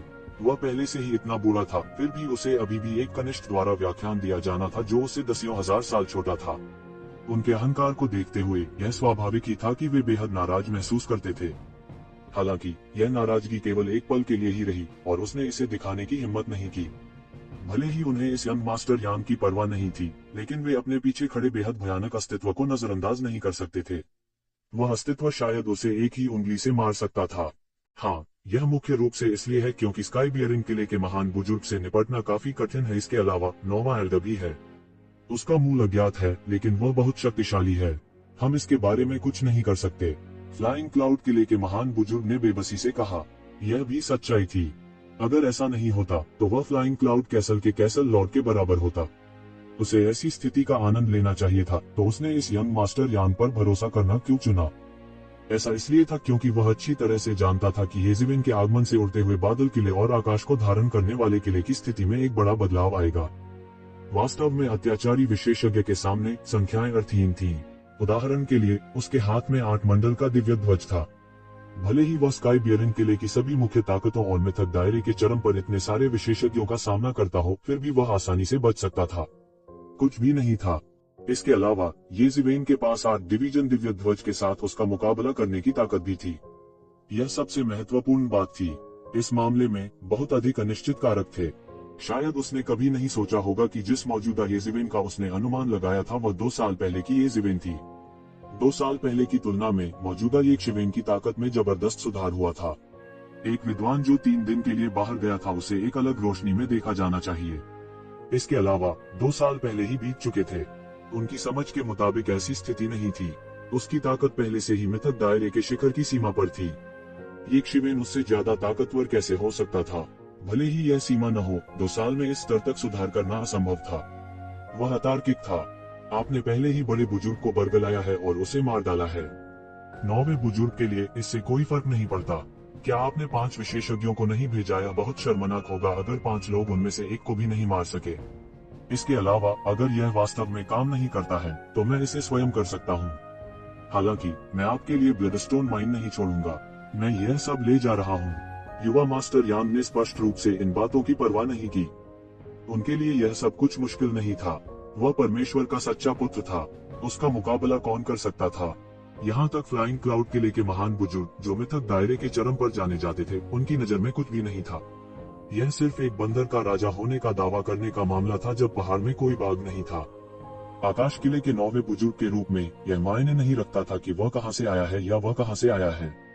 वह बस उसे मार डालेगा। उसने हाथ में बांसुरी लहराए। यह कोई साधारण बांसुरी नहीं थी। यह एक दोष के साथ एक भगवान की कलाकृति थी। यह इन रक्त दानवों को नियंत्रित करने के लिए राक्षसी संगीत का उपयोग कर सकता है। अपने पिता से इसे उधार लेना उनके लिए आसान नहीं था। इस तरह की दोषपूर्ण दिव्य कलाकृति बहुत दुर्लभ थी। यदि यह संयोग न होता तो उसके पिता जैसा शक्तिशाली अस्तित्व भी ऐसी दोषपूर्ण दैवीय शिल्पकृति के लिए समर्थ न होता। कौन है वो? उसका पूरा व्यक्तित्व एक वज्रपात की तरह था। वह जहाँ भी गुजरा अनगिनत रक्त राक्षसों को उसी स्थान पर टुकड़े टुकड़े कर दिया जाएगा। फिर वे खूनी आभा से भरे आकाश में बदल जाते और उसके द्वारा अवशोषित हो जाते। वह भयानक अस्तित्व एक अतुलनीय शक्तिशाली प्राचीन रथ की तरह था जो अपने रास्ते में आने वाली हर चीज को कुचल देता था। केवल मृत्यु ही उनका इंतजार कर रही थी जिन्होंने इसका मार्ग अवरुद्ध करने का प्रयास किया। यह केवल एक रास्ता था। उनके यह कहते ही फ्लाइंग क्लाउड फोर्ट्रेस के विशेषज्ञ भी दंग रह गए। वे सब एक के बाद एक बोले, यह व्यक्ति कौन है? यह बहुत भयानक है। हालांकि इनमें से कई रक्त राक्षस पौराणिक स्तर पर भी नहीं हैं, उनमें से बहुत से ऐसे हैं जो एक शीर्ष पौराणिक विशेषज्ञ को डूबने के लिए पर्याप्त हैं। फिर भी वह परवाह नहीं करता है और बस उन सभी को मारता है। उद्धरण चिन्ह देखना, वह मिथक दायरे के चरम पर एक रक्त दानव से लड़ रहा है। वह कितना मजबूत है। फ्लाइंग क्लाउड किले के पौराणिक विशेषज्ञों ने देखा कि युद्ध के एक अत्यंत शक्तिशाली देवता की तरह दिखने वाले व्यक्ति ने हमला किया। एक महान युद्ध तुरंत छिड़ गया और दोनों पक्षों के बीच युद्ध द्वारा बनाए गए वायु प्रवाह से आकाश फट गया। वह आदमी येज़ेबेल था। उनके पूरे शरीर को अनगिनत वायु और वज्र शक्तियों द्वारा संरक्षित किया गया था। उसकी पवन और वज्र शक्तियों के अवरोध को कोई भी आक्रमण नहीं तोड़ सका। हालांकि इस वजह से उनके आध्यात्मिक अर्थ का खतरनाक दर से उपभोग किया जा रहा था। हालांकि उसने उन रक्त राक्षसों को मारना जारी रखा और उन रक्त राक्षसों के रक्त क्यूई को परिष्कृत करने के लिए hot of the blood bulb का उपयोग किया। फिर उसने रक्त क्यूई को अवशोषित करने और लगातार अपने असली सार को भरने के लिए खेती रूपांतरण ग्रैंड तकनीक का इस्तेमाल किया। वह जहां भी गया वह अजेय था। इसके अलावा उसे रियल एसेंस के खत्म होने की चिंता नहीं थी। जब तक वह मारता रहेगा उसका असली सार कभी खत्म नहीं होगा।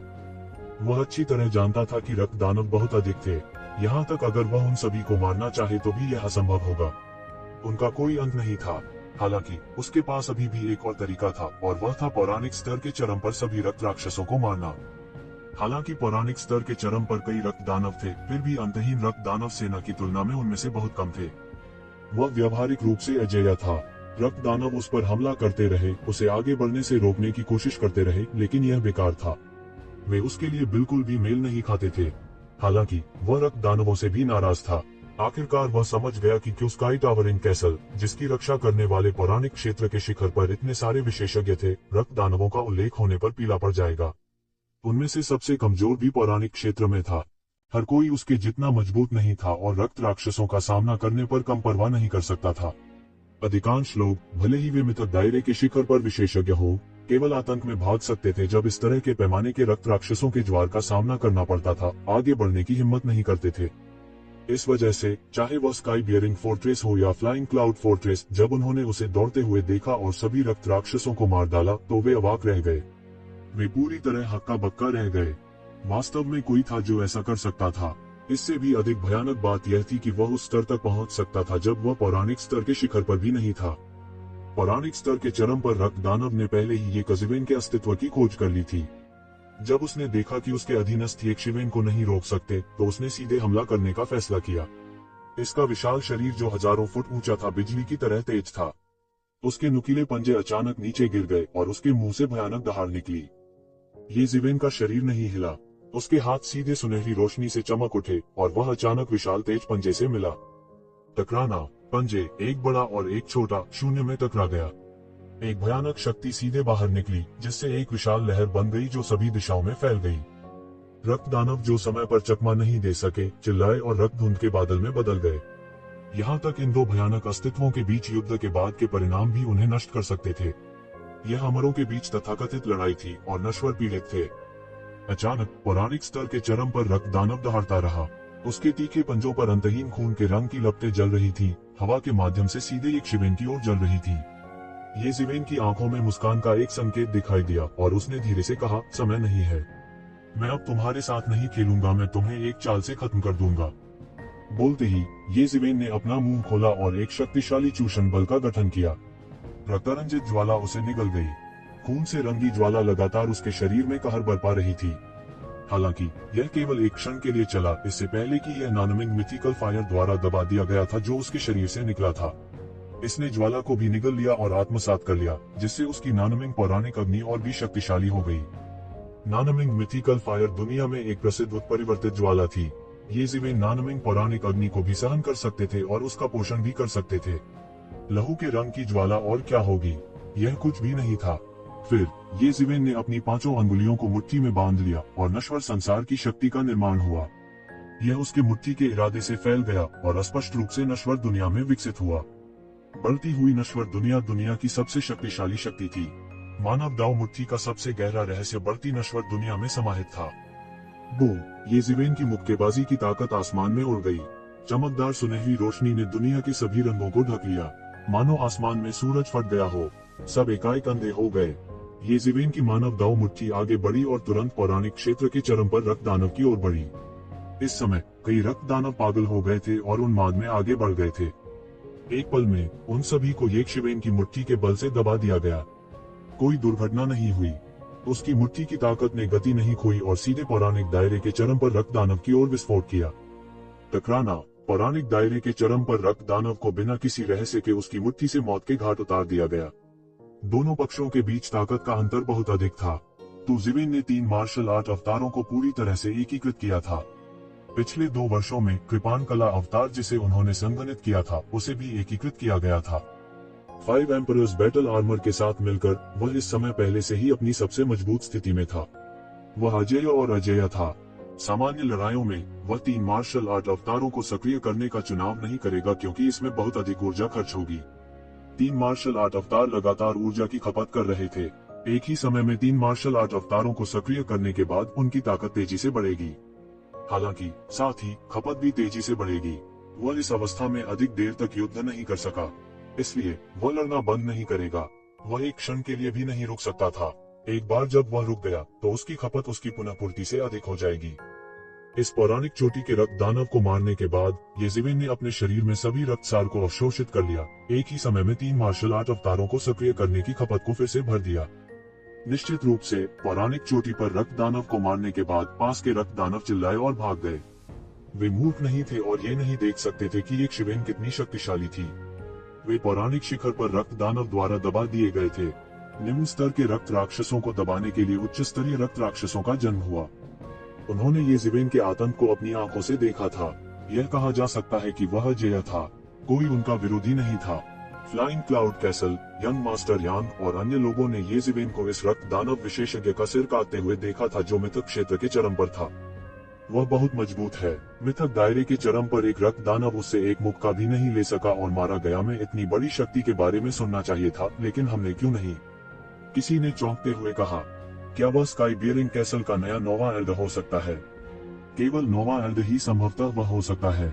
यह सही है, वह नोवा बड़ा होना चाहिए, अन्यथा यह असंभव है कि हमें हे यांग जैसे गुरु के बारे में कोई जानकारी न मिले। वह बहुत शक्तिशाली है। कोई आश्चर्य नहीं कि पुराने 7 और पुराने 8 उसके द्वारा पराजित हुए थे। उसके पास इतनी ताकत है। धिक्कार है, वह हमारी योजना को बर्बाद करने की कोशिश कर रहा है। बहुत से लोग मदद नहीं कर सके लेकिन दहाड़ते रहे। उड़ता हुआ बादल किला इस बार सब कुछ दांव पर लगा रहा था। वे अपने सबसे बड़े खतरे स्काई बियरिंग किले से छुटकारा पाना चाहते थे। आसपास के दुर्गों में वे एक दूसरे के सबसे निकट थे। इस वजह से दोनों पक्षों के बीच मुकाबला भी काफी कड़ा रहा। यह सच था कि स्काई बियरिंग कैसल उनके लिए कोई मुकाबला नहीं था। वे वर्षों से उनके द्वारा दबाए गए थे, लेकिन साथ ही स्काई बियरिंग कैसल ने उनकी आधी से अधिक ताकत को रोक दिया था। वे अपने हाथों को बाहर की ओर विस्तार करने के लिए पूरी तरह मुक्त नहीं कर सके। इसलिए इस बार उन्होंने पहले ही इस दुष्ट पड़ोसी को मिटाने का मन बना लिया था। कौन जानता था कि ऐसा आदमी दिखाई देगा? धिक्कार है, हम उसे ऐसे ही जारी नहीं रहने दे सकते, अन्यथा हमारी सारी योजना बर्बाद हो जाएगी। किसी ने कहा, हालांकि ऐसा कुछ नहीं था जो वे कर सकते थे। तो जिवेन बहुत मजबूत था, उसे अजेय कहा जा सकता है। रक्त दानव सेना भी उसे नहीं रोक सकी, उनकी तो बात ही छोड़िए। उनकी नजरों में येज़िवेन बिल्कुल नहीं रुकी। मिथक दायरे के शिखर पर एक रक्त दानव को मारने के बाद वह सीधे मिथक दायरे के शिखर पर अगले रक्त दानव पर झपट पड़ा। सबके हाव भाव बदल गए। यह ब्लड डेमन टाइप की सबसे बड़ी कमजोरी थी। जब तक रक्त दानव ज्वार का नेता मारा गया, अन्य रक्त दानव स्वाभाविक रूप से नष्ट हो जाएंगे। जब पेड़ गिरता है तो बंदर बिखर जाते हैं। हालांकि यह पता चला कि यह कोई कमजोरी नहीं थी, क्योंकि रक्त दानवों के ज्वार में कोई भी कभी भी एक जनरल का सिर नहीं उठा सका था, और यह सिर्फ 10,000 की सेना थी।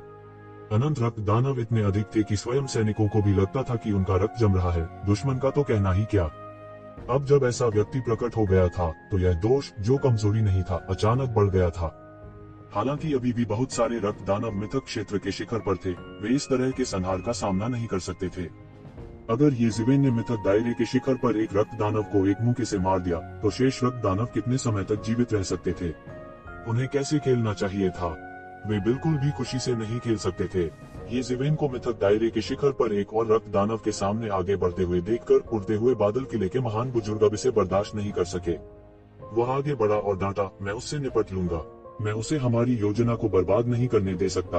आकाश धारण करने वाला किला अधिक समय तक टिक नहीं सकता।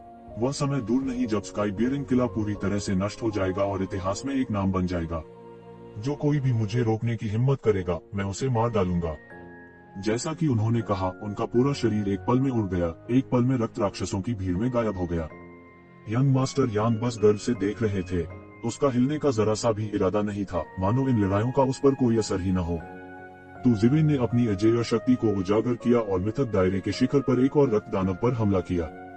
यह हमेशा की तरह सुचारू रूप से चला गया। वे साधारण रक्त दैत्य उसके बचाव को भेद भी नहीं सकते थे। वे चिल्लाए और रक्त क्यूई में विस्फोट हो गया, जिसे उसके द्वारा अवशोषित कर लिया गया। विश्व चकनाचूर कृपाण। उसने तुरंत इमेजेंस इमोर्टल एक्सटर्मिनेटिंग सेबर को पकड़ा और नीचे की ओर गिरा। एक भयानक शक्ति आकाश में घुसी और बह गई। मिथक दायरे के चरम पर उस रक्त दानव के पास प्रतिक्रिया करने का समय भी नहीं था, इससे पहले कि वह येज़ेविन के तलवार से मारा गया। उसके पास अपनी ताकत दिखाने का समय भी नहीं था। स्काई बियरिंग किले में हर कोई थोड़ा हताश था। हालांकि जब उन्होंने देखा कि येज़ेविन कितना शक्तिशाली है, तो उन्होंने अपना आत्मविश्वास वापस पा लिया। यदि वे जीवित रह सकते तो वे मरना क्यों चाहेंगे। जिन बहुआ ने येज़ेविन को मिथक दायरे के शिखर पर एक और रक्त दानव को मारते हुए देखा। वह मिथक क्षेत्र के शिखर पर पहले ही कई रक्त राक्षसों को मार चुका था। यह ऐसा था मानो मिथक क्षेत्र के शिखर पर ये शक्तिशाली रक्त राक्षस, जो हवा को बुला सकते थे और बारिश को बुला सकते थे, उसके सामने कागज के टुकड़ों की तरह थे। वे उसके एक वार का भी सामना न कर सके। अगर उसने इसे अपनी आंखों से नहीं देखा होता तो वह इस तरह की हास्यास्पद बात पर विश्वास नहीं करता अगर कोई और उसे इसके बारे में बताता। उन्होंने हताशा के क्षण में येज़ेविन को महल का स्वामी बनाने का निर्णय लिया था, क्योंकि उनके पास और कोई विकल्प नहीं था। लेकिन अब उन्होंने पूरी तरह से येज़ेविन की ताकत के सामने आत्मसमर्पण कर दिया था। ऐसे अत्याचारी विशेषज्ञ को उनके निजी रक्षक के रूप में रखने के लाभ स्वयं स्पष्ट थे। येज़ेविन ने मिथक के दायरे के चरम पर इस रक्त दानव का सिर काट दिया था और रक्त के सार को अवशोषित कर लिया था और इसे वास्तविक मौलिक ऊर्जा में बदल दिया था। जब शून्य अचानक हिल गया, हिंसक उतार चढ़ाव पानी की सतह की तरह थे और वे अचानक कांपने लगे। हुश! इस समय आकाश एक स्क्रॉल की तरह फटा हुआ था। इसके तुरंत बाद अराजक क्यूई की एक धारा तलवार क्यूई में बदल गई और नीचे गिर गई। यह सबसे महत्वपूर्ण क्षण में येज़ेविन को मारना चाहता था। टकराना। यह तलवारची सीधे येज़ेविन के शरीर पर फटी और उसके शरीर पर 5 एम्परर्स बैटल आर्मर पर विस्फोट हुआ।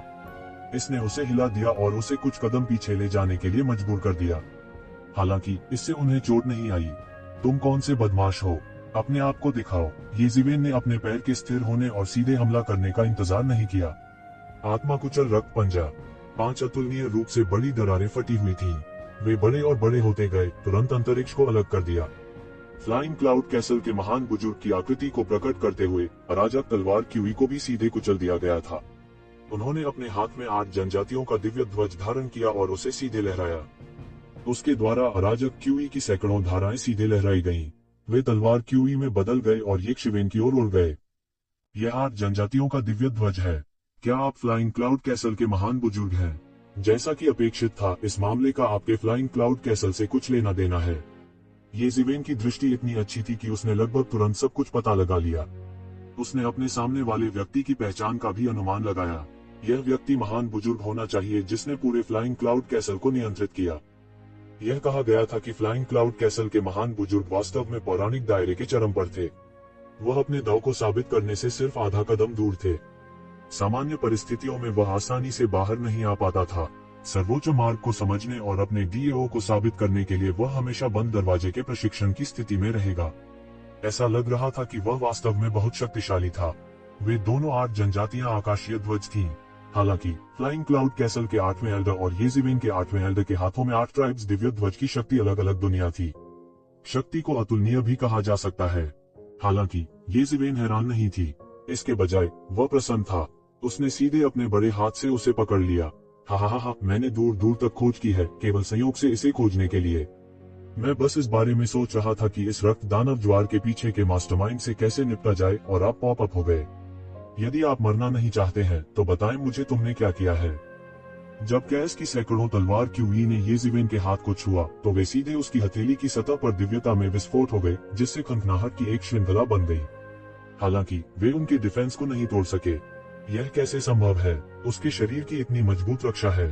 फ्लाइंग क्लाउड कैसल के महान बुजुर्ग ने जब यह देखा तो वह भयभीत हो गए। वह कैस की अपनी तलवार क्यूई की शक्ति के बारे में बहुत स्पष्ट था। इसके अलावा इसे 8 डिवीजन वाले दिव्य ध्वज की सहायता से जारी किया गया था। यदि पोवान क्षेत्र के 9वें स्वर्ग में एक साधारण कृषक इसकी चपेट में आ जाता है तो वह मौके पर ही गंभीर रूप से घायल हो जाएगा। येज़ेविन के प्रदर्शन को देखते हुए स्वाभाविक रूप से उसके पास ऐसा मूर्खतापूर्ण विचार नहीं होगा। हालांकि वो येज़ेविन के डिफेंस को तोड़ने में भी कामयाब नहीं हुए, जो उनकी उम्मीदों से पूरी तरह से परे था। येज़ेविन ने सीधे अपनी 5 उंगलियों को मुट्ठी में जकड़ लिया। अराजकता की तलवार क्यूई जो अभी भी उसके हाथ में थी, उसे सीधे उसके द्वारा कुचल दिया गया था। एक जोरदार धमाके के साथ यह पूरे आकाश में ऊर्जा में बदल गया। हालांकि ये एक शिवेन को बिल्कुल भी चोट नहीं पहुंचा सका। उसने फ्लाइंग क्लाउड कैसल के ग्रेट एल्डर को देखा। अराजकता की तलवार क्यूई की शक्ति वास्तव में अच्छी थी। अगर यह 2 साल पहले होता तो वह निश्चित रूप से इसका विरोध करने के लिए दानव बिकनिंग बैनर का इस्तेमाल करता। हालांकि उनकी वर्तमान ताकत 2 साल पहले की तुलना में बहुत अधिक थी। यह लगभग ऐसा था जैसे उसने कई बार सुधार किया हो। वह लगभग अपने नंगे हाथों से इसका विरोध कर सकता था। कैस की स्वॉर्ड क्यूई के लिए अपने बचाव को तोड़ना पहले से ही बहुत मुश्किल था।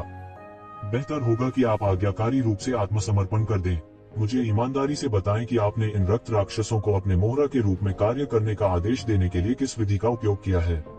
तू जिवेन अचानक शुआ ध्वनि के साथ फ्लाइंग क्लाउड कैसल के महान बुजुर्ग के सामने पहुंचे। लानत है इंसान, तुम मुझे बहुत कम मानते हो। ये शिवेन सीधे उसे मारने के लिए दौड़ पड़ी। साफ था कि उसने उसे गंभीरता से नहीं लिया। उसे इस बात की भी परवाह नहीं थी कि उसकी किस तरह की प्रतिक्रिया होगी। वह तुरंत आग बबूला हो गया। यह बहुत बड़ा अपमान था। उसने एक लंबी गर्जना की और उसके हाथ में अष्टमंडलीय दिव्य ध्वज अचानक बह गया। इससे अराजक क्यूई की अनगिनत धाराएं फैलती हैं। अराजक क्यूई में बदल जाती हैं, जो आकाश को भर देती हैं और सीधे फैल जाती हैं। फिर अराजकता की एक क्यूई आकाश में संघनित हो गई और अराजकता की एक अतुलनीय विशाल तलवार क्यूई में बदल गई। यह सीधे एक शिवेन की ओर गिरा। कैस की यह स्वॉर्ड क्यूई स्वयं कैस की कई स्वॉर्ड क्यूई से संघनित थी। शक्ति के संदर्भ में यह अज्ञात था कि अराजकता की बिखरी हुई तलवार क्यूई की तुलना में यह कितना अधिक अत्याचारी था। वही एक शिवेन को मारने के लिए दृढ़ था। अराजकता की शक्ति शाश्वत। वो एक शिवेन को पूरी तरह से हराने के लिए दहाड़ा। ये जिवेन अराजकची के सामने डरी नहीं थी, जो पूरे आकाश में फैल रही थी। उसने अपनी हथेली को फड़फड़ाया और उसकी हथेली पर एक मुहर दिखाई दी। यह हसनसील थी। उसकी हथेली सीधे उसे ढंक देती थी और ऐसा लगता था जैसे कोई पहाड़ लुढ़क कर नीचे गिर गया हो। उन्होंने अराजक तलवार क्यूई का विरोध करने के लिए माउंटेन क्वैकिंग सील का इस्तेमाल किया। बूम! अतुलनीय रूप से विशाल अराजक तलवार क्यूई सीधे हसान सील में फट गई, जो इंच दर इंच बिखर दी गई। यह हसान सील की ताकत का सामना करने में असमर्थ था। अब ये जिवेन ने पहले से ही पलटने वाली स्काई सील को सबसे उत्तम स्तर तक विकसित कर लिया था। यह पूरी तरह से ईश्वर स्तर की मार्शल तकनीक थी। इस मार्शल तकनीक की तुलना में एजुकेशन पंजा कुछ भी नहीं था। तो जिवेन की ताकत तब और भी अधिक मजबूत थी जब उन्होंने अधिनियम पंजा का उपयोग करने की तुलना में ओवरटर्निंग स्काई सील का उपयोग किया था। क्या यह कैसे संभव है? यहाँ तक मिथक दायरे के शिखर पर एक अभिजात वर्ग तुरंत घायल हो जाएगा, या यहाँ तक अगर वे इसके खिलाफ बचाव नहीं करते हैं तो उन्हें मार दिया जाएगा। फ्लाइंग क्लाउड कैसल के महान बुजुर्ग इस समय थोड़ा घबराए हुए थे। उसे विश्वास था कि वह कम से कम ये जिवेन के खिलाफ चुनाव लड़ सकता है, लेकिन अब फ्लाइंग क्लाउड कैसल का महान बुजुर्ग घबरा रहा था। अब उसे एहसास हुआ कि वह पहले कितना गलत था। उनमें से दो बिल्कुल समान स्तर पर नहीं थे। दूरी में फ्लाइंग क्लाउड कैसल के विशेषज्ञ जो इस तरफ ध्यान दे रहे थे, अचानक गूंगा हो गए। फ्लाइंग क्लाउड कैसल की अत्याचारी शक्ति के महान बुजुर्ग, जो मिथक दायरे के चरम पर एक अभिजात वर्ग को गंभीर रूप से घायल कर सकते थे, का कोई प्रभाव नहीं पड़ा। ये जिवेन ने आसानी से हमलों को सुलझा लिया। यह कैसे हो सकता है? वह बिल्कुल भी घायल नहीं है। वह बहुत मजबूत है। काय करते, क्या वह वास्तव में इस बार हमारी योजनाओं को बर्बाद करने जा रहा है? धतेरी की उद्धरण चिन्ह। ऐसा लगता है कि वास्तव में उसके साथ संघर्ष करने का कोई तरीका नहीं है जब तक कि यंग मास्टर यांग कार्रवाई करने को तैयार न हो। ये जिवेन के इस कदम ने महान बुजुर्ग की प्राइमल कैस तलवार ऊर्जा को पूरी तरह से नष्ट कर दिया था। उसके बाद उसका पूरा शरीर प्रभाव से उड़ गया। ये जिवेन द्वारा फ्लाइंग क्लाउड कैसल के महान बुजुर्ग को उड़ने के बाद वह उसका पीछा करने की जल्दी में नहीं था। यह सब उनके नियंत्रण में था। यदि फ्लाइंग क्लाउड कैसल का महान बुजुर्ग बचना चाहता है तो उसे उसके माध्यम से जाना होगा। इसलिए ये शिवेन जल्दबाजी में नहीं थी। मैंने इस 8 डिवीजन दिव्य ध्वज को पहले जाने दिया था। अब आपने इसे फिर से मेरे पास भेज दिया है। ये जिवेन ने उपहास किया। अगर फ्लाइंग क्लाउड कैसल के लोगों ने कियाओशिन में आने की पहल नहीं की होती तो उसके पास वास्तव में इतने कम समय में फ्लाइंग क्लाउड कैसल से निपटने का समय नहीं होता। अब वह उन सभी से एक साथ निपट सकता था। जब तक वह 8 मंडल के आकाशीय ध्वज को निगलता रहेगा, तब तक उसका दानव आह्वान बैनर वास्तव में अपने ईश्वरीय नियमों को पूरा करने में सक्षम होगा और फिर से एक दिव्य उपकरण बन जाएगा। जब वह समय आएगा तो वह किसी देवता से मिलने पर भी अपनी रक्षा करने में सक्षम होगा। इसमें डरने की क्या बात थी? धिक्कार है। क्या तुम हमारी योजनाओं को बर्बाद करने जा रहे हो? फिर तुम निश्चित रूप से एक दफन स्थान के बिना मर जाओगे। फ्लाइंग क्लाउड कैसल के महान बुजुर्ग का चेहरा पीला पड़ गया। उसने अपने शरीर में बढ़ती क्यूई और रक्त को शांत करने के लिए मुश्किल से अपनी सारी शक्ति जुटाई। इस समय वह पूरी तरह से समझ गया था कि वो ये शिवेन के लिए मैच नहीं था। हालांकि वह घबराया नहीं, क्योंकि उसके पीछे अभी भी यंग मास्टर यांग था और यंग मास्टर यांग उसके पीछे इतना बड़ा था। उसमें डरने की क्या बात थी? बिना दफनाए मरना, हा, एक जगह जो मुझे दफन कर सकती है वह इस दुनिया में मौजूद नहीं है। ये जिवेन जोर से हंसी। मुझे पता है कि आप अपनी चोटों को ठीक करने के लिए समय खरीदना चाहते हैं, लेकिन यह बेकार है। तुम्हारे और मेरे बीच का फासला बहुत बड़ा है। भले ही आप अपनी चोटों को ठीक कर लें, आप संभवतः मेरे लिए मैच नहीं हो सकते। अब बेहतर होगा कि आप मुझे बताएं कि आपने इन रक्तबीजों को अपने आदेशों का पालन करने के लिए किस विधि का उपयोग किया। मैं भी थोड़ा उत्सुक हूँ। मुझे लगता है कि यह बेहतर है कि आप नहीं जानते। अगर आप जानते हैं तो मुझे लगता है कि आप तुरंत घुटने टेक देंगे। फ्लाइंग क्लाउड कैसल के महान बुजुर्ग का चेहरा सख्त हो गया। तो जिवेन ने अपनी योजना के माध्यम से देखा था। हालांकि इस समय उसके पास कोई दूसरा रास्ता नहीं था। हाँ, मैं देखना चाहता हूँ कि आपके पीछे कौन इस हद तक खड़ा है कि मैं आपका नाम सुनकर घुटने टेकने वाला हूँ। ये जिवेन उपहास किए बिना नहीं रह सकी। चूंकि तुम मुझे बताने को तैयार नहीं हो, इसलिए मुझे असभ्य होने के लिए दोष मत दो। मूल रूप से मुझे लगा कि तुम एक होनहार प्रतिभा हो और तुम्हें अपने वश में करना चाहती थी। अब ऐसा लगता है कि मैं सिर्फ जिद्दी हूँ। लेकिन इससे कोई फर्क नहीं पड़ता। मुझे परवाह नहीं है कि आपके पास क्या तरीका है। जब तक मैं आप सभी को मारूंगा, यह रक्त दानव ज्वार खत्म हो जाना चाहिए। ये शिवेन ने उनसे कुछ भी कहने की जहमत नहीं उठाई। उनके पास बस एक ही तरीका था। हालांकि यह सबसे सरल तरीका भी था। उसे गार्डियन गार्ड को जल्दी से काटना था। जब तक फ्लाइंग क्लाउड कैसल के विशेषज्ञों की मृत्यु हो जाती है, रक्त दानव ज्वार स्वाभाविक रूप से समाप्त हो जाएगा। इससे कोई फर्क नहीं पड़ता था कि उसने कौन सा तरीका अपनाया। आधार यह था कि लोग अभी भी जीवित थे और रक्त दानव को नियंत्रित करने में सक्षम थे। उसने पहले ही यह महसूस कर लिया था कि रक्त दानव ज्वार के पीछे मिथक क्षेत्र के कुछ शक्तिशाली विशेषज्ञ झांक रहे हैं। उन्हें फ्लाइंग क्लाउड कैसल के लोग होना चाहिए। उनमें ऐसा आत्मविश्वास था कि वह सभी साजिशों और चालों को नजरअंदाज कर सकते थे। नियम बिल्कुल भी मायने नहीं रखते थे। आप सिर्फ तुम्हारे साथ, हा। फ्लाइंग क्लाउड कैसल के महान बुजुर्ग अचानक हंसी में फूट पड़े। क्या मैं नहीं कर सकता? तो इसे आजमाए। ये शिवेन ने उससे ज्यादा कुछ नहीं कहा। तुरंत उसके हाथ में इमेजिन से मोटल एक्सटर्मिनेटिंग सेबर दिखाई दिया। वह अपना सारा धैर्य खो चुका था। मूल रूप से वह फ्लाइंग क्लाउड कैसल को वश में करना चाहता था। उस मामले में उसकी ताकत हवा से दोगुनी से अधिक हो जाएगी और भविष्य में एक शहर बनाने और आधिपत्य के लिए लड़ने के लिए एक अच्छी नींव रखेगी। जहां तक बात का सवाल है कि वे अपने अधीन होने को तैयार हैं या नहीं, उन्हें इससे कोई फर्क नहीं पड़ता था। जब तक उसकी ताकत बढ़ती रही, भले ही इन लोगों का कोई गुप्त मकसद रहा हो, वे विद्रोह करने की हिम्मत नहीं करेंगे। ऐसे में इससे कोई फर्क नहीं पड़ेगा। सबसे बड़ी बात यह है कि उनके पास बर्बाद करने के लिए इतना समय नहीं था। विश्व तोड़ने वाले कृपाण तोड़ो। उसने अपनी तलवार से वार कर दिया। लंबी कृपाण से अनगिनत कृपाण और रस निकले। वे पराक्रमी और राजसी थे। एक लंबी कृपाण नदी का निर्माण करते थे जो अपने रास्ते में आने वाली हर चीज को कुचल देती थी। यह फ्लाइंग क्लाउड कैसल के ग्रेट एल्डर की ओर सीधे उड़ा। फ्लाइंग क्लाउड कैसल का महान बुजुर्ग तुरंत भय से पीला पड़ गया। 8 जनजातियों के आकाशीय ध्वज को लगातार लहराते हुए वह जल्दी से पीछे हट गया और येजिवेन की तलवार की आभा का विरोध करने के लिए अराजक तलवार और रस को नष्ट कर दिया। वर्ल्ड ब्रेकर सेबर के हमले की सीमा के भीतर कई रक्त दानव भी थे।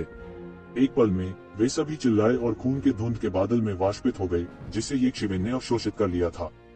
फ्लाइंग क्लाउड कैसल के महान बुजुर्ग द्वारा नष्ट की गई अराजक तलवार और रास येजिवेन के वर्ल्ड ब्रेकर सेबर को बिल्कुल भी नहीं रोक सकी। उन्हें सीधे टुकड़ों में तोड़ दिया गया। ये शिवेन की गति तेज और तेज होती जा रही थी, क्योंकि वह सीधा नीचे की ओर फिसल रहा था। टकराना। अतुलनीय रूप से तेज गर्जना के साथ एक विशाल मशरूम बादल उस जगह से उठा जहां एक शिवेन ने उड़ते हुए बादल महल के महान बुजुर्ग को मारा था। यह तुरंत वायु तरंगों से भरे आकाश में बदल गया। सब कुछ ढक गया और सब कुछ नष्ट कर दिया। तभी एक आकृति उड़ती हुई दिखाई दी। यह फ्लाइंग क्लाउड कैसल का महान बुजुर्ग था। महत्वपूर्ण क्षण में उसने अपने शरीर को 8 जनजातियों के आकाशीय ध्वज से लपेटा, जिसने उसे येजिवेन की कृपाण से कुचलने से बचा लिया। फिर भी 8 जनजातियों के दिव्य ध्वज के संरक्षण के साथ वह अभी भी मौके पर गंभीर रूप से घायल हो गया था। वह बाहर निकला और अनगिनत रक्त दानवों से टकरा गया। उसके बाद वह एक पर्वत शिखर में दुर्घटनाग्रस्त हो गया और पर्वत शिखर के आधे से अधिक भाग को तोड़ दिया। यह देखकर ये शिवेन बकवास करने के लिए बहुत आलसी थी। उसने एक कदम आगे बढ़ाया और सीधे फ्लाइंग क्लाउड कैसल के महान बुजुर्ग के सामने आया। इस संकट को पूरी तरह से मिटाने का इरादा रखते हुए उन्होंने सीधे अपनी कृपाण से नीचे गिरा दिया। बच्चे, तुम बहुत घमंडी हो, लेकिन यहाँ मेरे साथ अहंकारी होने के बारे में सोच भी मत। इस समय आकाश से एक अहंकारी आवाज उतरी। इस आवाज के साथ एक चौंकाने वाली ध्वनि तलवार थी जो सीधे विशाल आकाश के माध्यम से फट गई। यह अदृश्य और रंगहीन था और ये शिवेन के सामने एक झटके में फट गया था। ध्वनि तरंग का हमला। ये शिवेन थोड़ा साइड में झुक गया और यह धरती को चकनाचूर कर देने वाली तलवार उसके शरीर से टकरा गई। हालांकि उनका हाथ बिल्कुल भी धीमा नहीं हुआ। उसने अपने ब्लेड से फ्लाइंग क्लाउड कैसल के महान बुजुर्ग का सिर काट दिया। उनकी आत्मा पूरी तरह से नष्ट हो गई थी। 8 जनजातियों का दिव्य ध्वज इस बार नहीं बचा और आसानी से उसके द्वारा प्राप्त कर लिया गया। तुम्हारी मेरी नाक के नीचे किसी को मारने की हिम्मत कैसे हुई? आवाज हैरान और क्रोधित थी। फिर यंग मास्टर यांग बच निकलने की रोशनी में आया। तो क्या हुआ अगर मैंने उसे मार डाला? ये शिवेन ने यंग मास्टर यांग को देखा। इस बार का रक्त दानव ज्वार शायद आपसे संबंधित है। ये शिवेन की आंखें तेज थीं। फ्लाइंग क्लाउड किले के महान बुजुर्ग की ताकत को फ्लाइंग क्लाउड किले में सर्वश्रेष्ठ कहा जा सकता है। अन्यथा वह फ्लाइंग क्लाउड किले के महान बुजुर्ग की स्थिति में मजबूती से नहीं बैठ पाएगा। हालांकि यह कालानुक्रमिक क्रम में था, लेकिन इसका संबंध शक्ति से भी था। जो व्यक्ति बड़े बुजुर्ग की स्थिति में मजबूती से बैठ सकता है, वह मजबूत लोगों में सर्वश्रेष्ठ होना चाहिए। हालांकि इस यंग मास्टर यांग की ताकत फ्लाइंग क्लाउड किले के महान बुजुर्ग से भी अधिक अत्याचारी थी। यह पहले से ही असामान्य था। इस तथ्य के साथ कि फ्लाइंग क्लाउड किले में अचानक बड़ी संख्या में रक्त राक्षसों को शहर पर हमला करने की आज्ञा देने की क्षमता थी, उत्तर स्पष्ट था। उसका दिमाग इतनी तेजी से काम करता था कि वह किसी भी सुपर कंप्यूटर से भी ज्यादा अत्याचारी था। एक पल में उन्होंने अनगिनत संभावनाओं की गणना की और उन सभी को समाप्त कर दिया। इसने उन्हें सिर पर कील ठोंकने और सच्चाई के सार को इंगित करने की अनुमति दी। तो क्या हुआ अगर यह मैं हूँ? यंग मास्टर यांग ने ठंडेपन से कहा। फिर यह आसान है। जब तक तुम मरोगे, रक्त दानव ज्वार समाप्त हो जाएगा, ये शिवेन ने कहा और उसकी आंखें चमक उठी। हा, यह हास्यास्पद है। मुझे लगता है कि तुमने वास्तव में अपना दिमाग खो दिया है। तुम्हारी हिम्मत कैसे हुई मुझे मारने की कोशिश करने की? युवा मास्टर यांग चिढ़ गए। जब से वह पैदा हुआ था, वह पहले से ही रईस खानदान का था। पिता के प्यार के भरोसे आज तक किसी ने उसे मारने की हिम्मत नहीं की थी।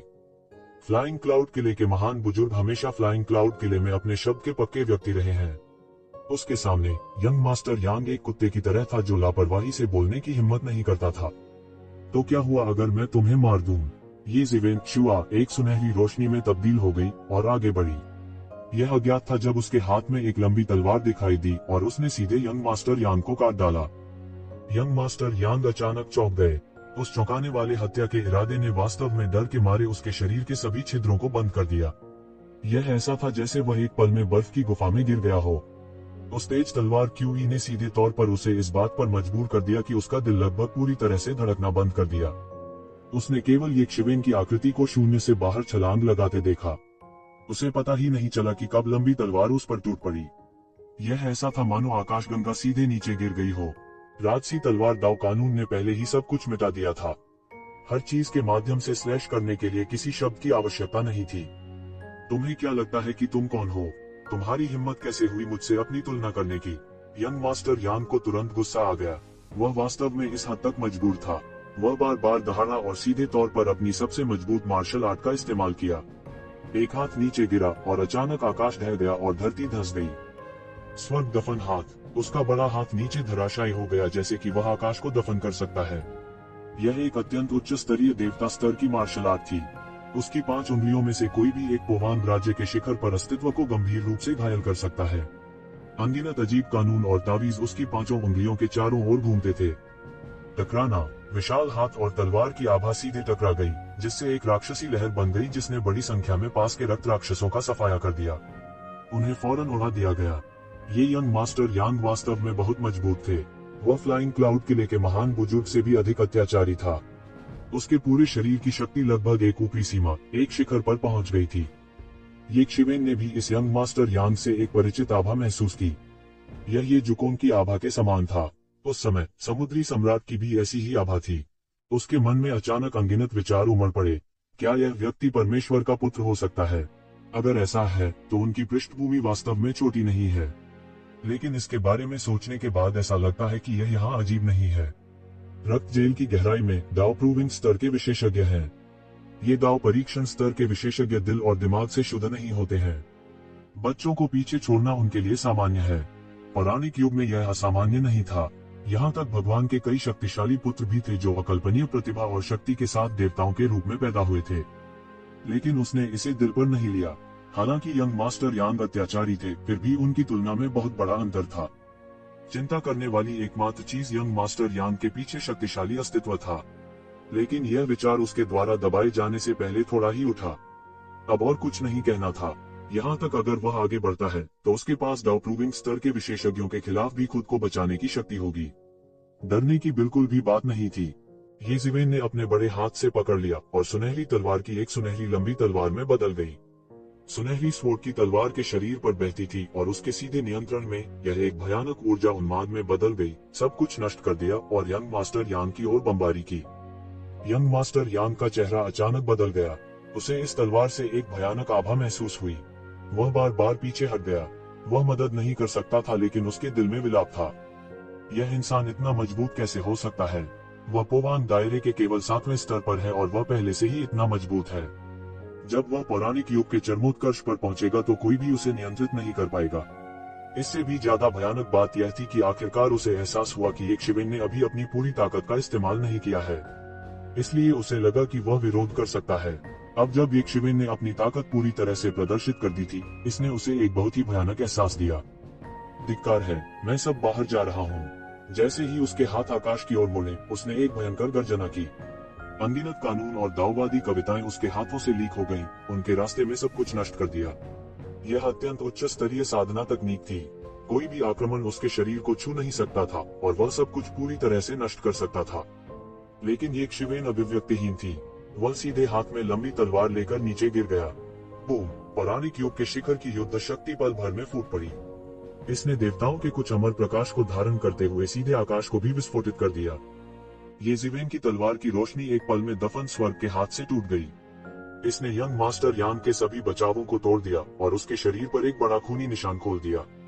उसका पूरा शरीर लगभग आधा कटा हुआ था।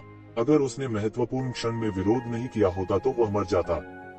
गर्जन! युवा मास्टर यांग को इस बिंदु पर मजबूर किया गया था और वह बार बार दहाड़ता था। उनका नेक शरीर कभी भी इस हद तक घायल नहीं हुआ था। वह लगभग एक मृत अंत में मजबूर हो गया था।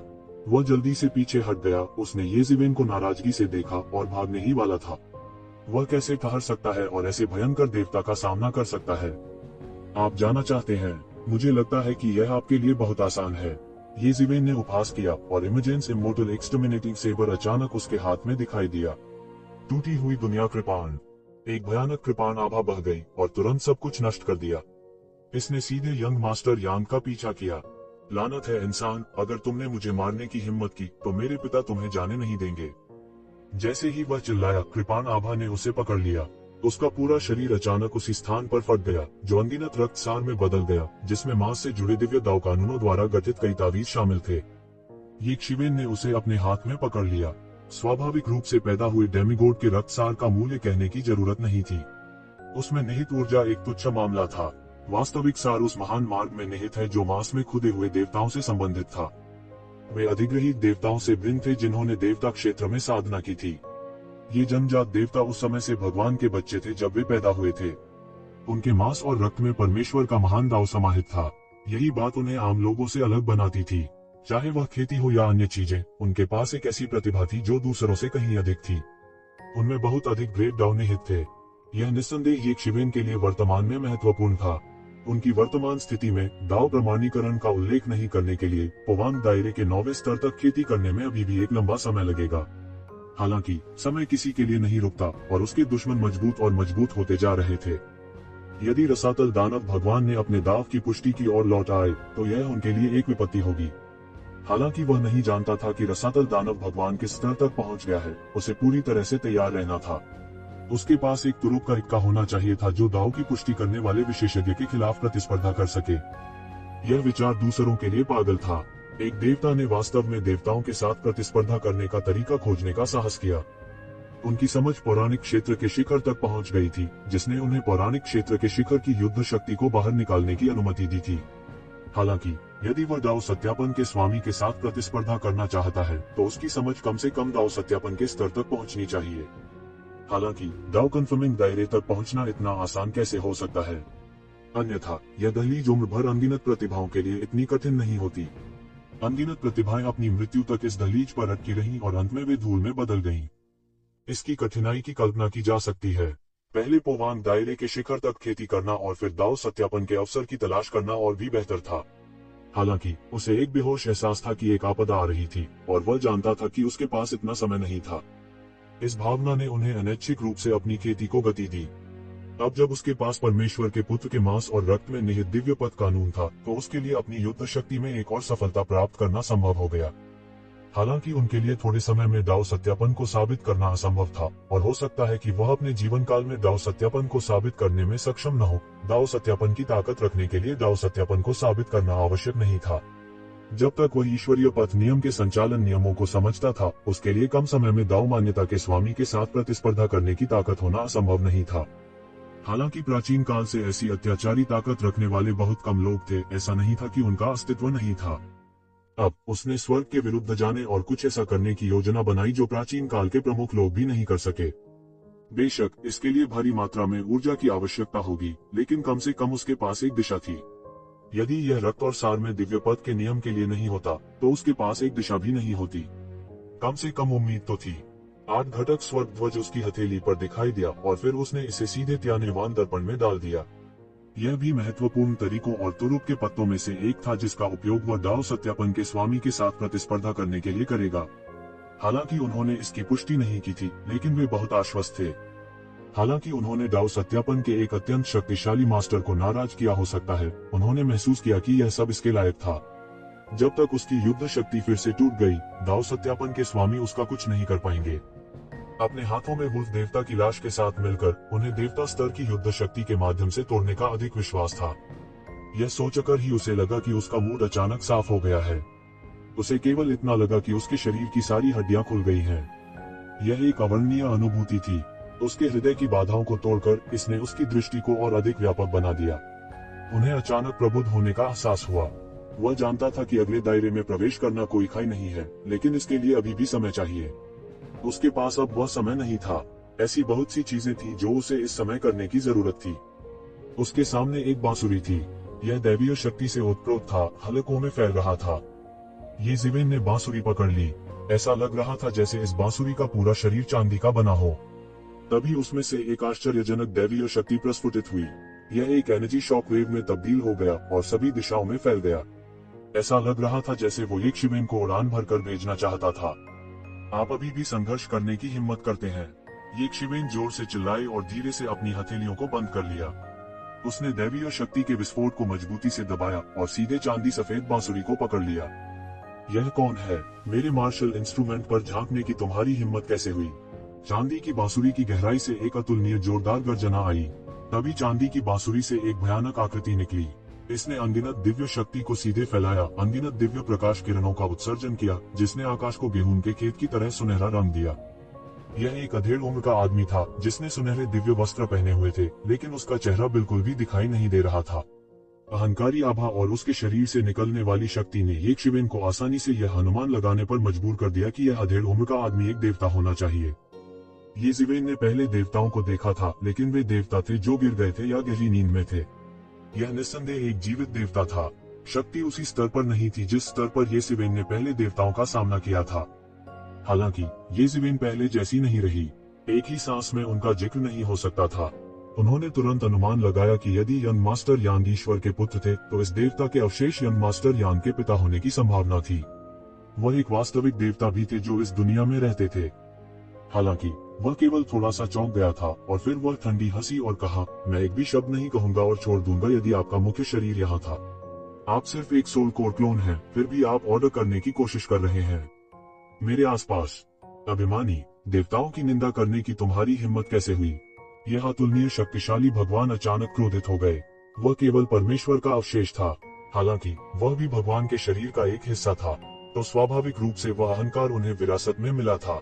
वह एक भगवान था और ये जिवेन केवल एक चींटी थी, भले ही वह एक देवता थी। हालांकि एक चींटी ने एक भगवान के प्रति इतना कठोर होने का साहस किया था। बैंग बैंग, इस अतुलनीय सामर्थ्य परमेश्वर ने अपनी चाल चल दी। वह एक विशाल भगवान के हाथ में बदल गया और उसे एक शिवेन की ओर पटक दिया। ऐसा लग रहा था जैसे वह उसे मौत के घाट उतार देना चाहता हो। यह देवताओं की शक्ति है। इस समय यंग मास्टर यांग की आज्ञा के बिना रक्त राक्षस उसके नियंत्रण से मुक्त हो गए और जल्दी से बिखर गए। हालांकि वे आमतौर पर क्रूर थे, लेकिन वे बुद्धिहीन नहीं थे।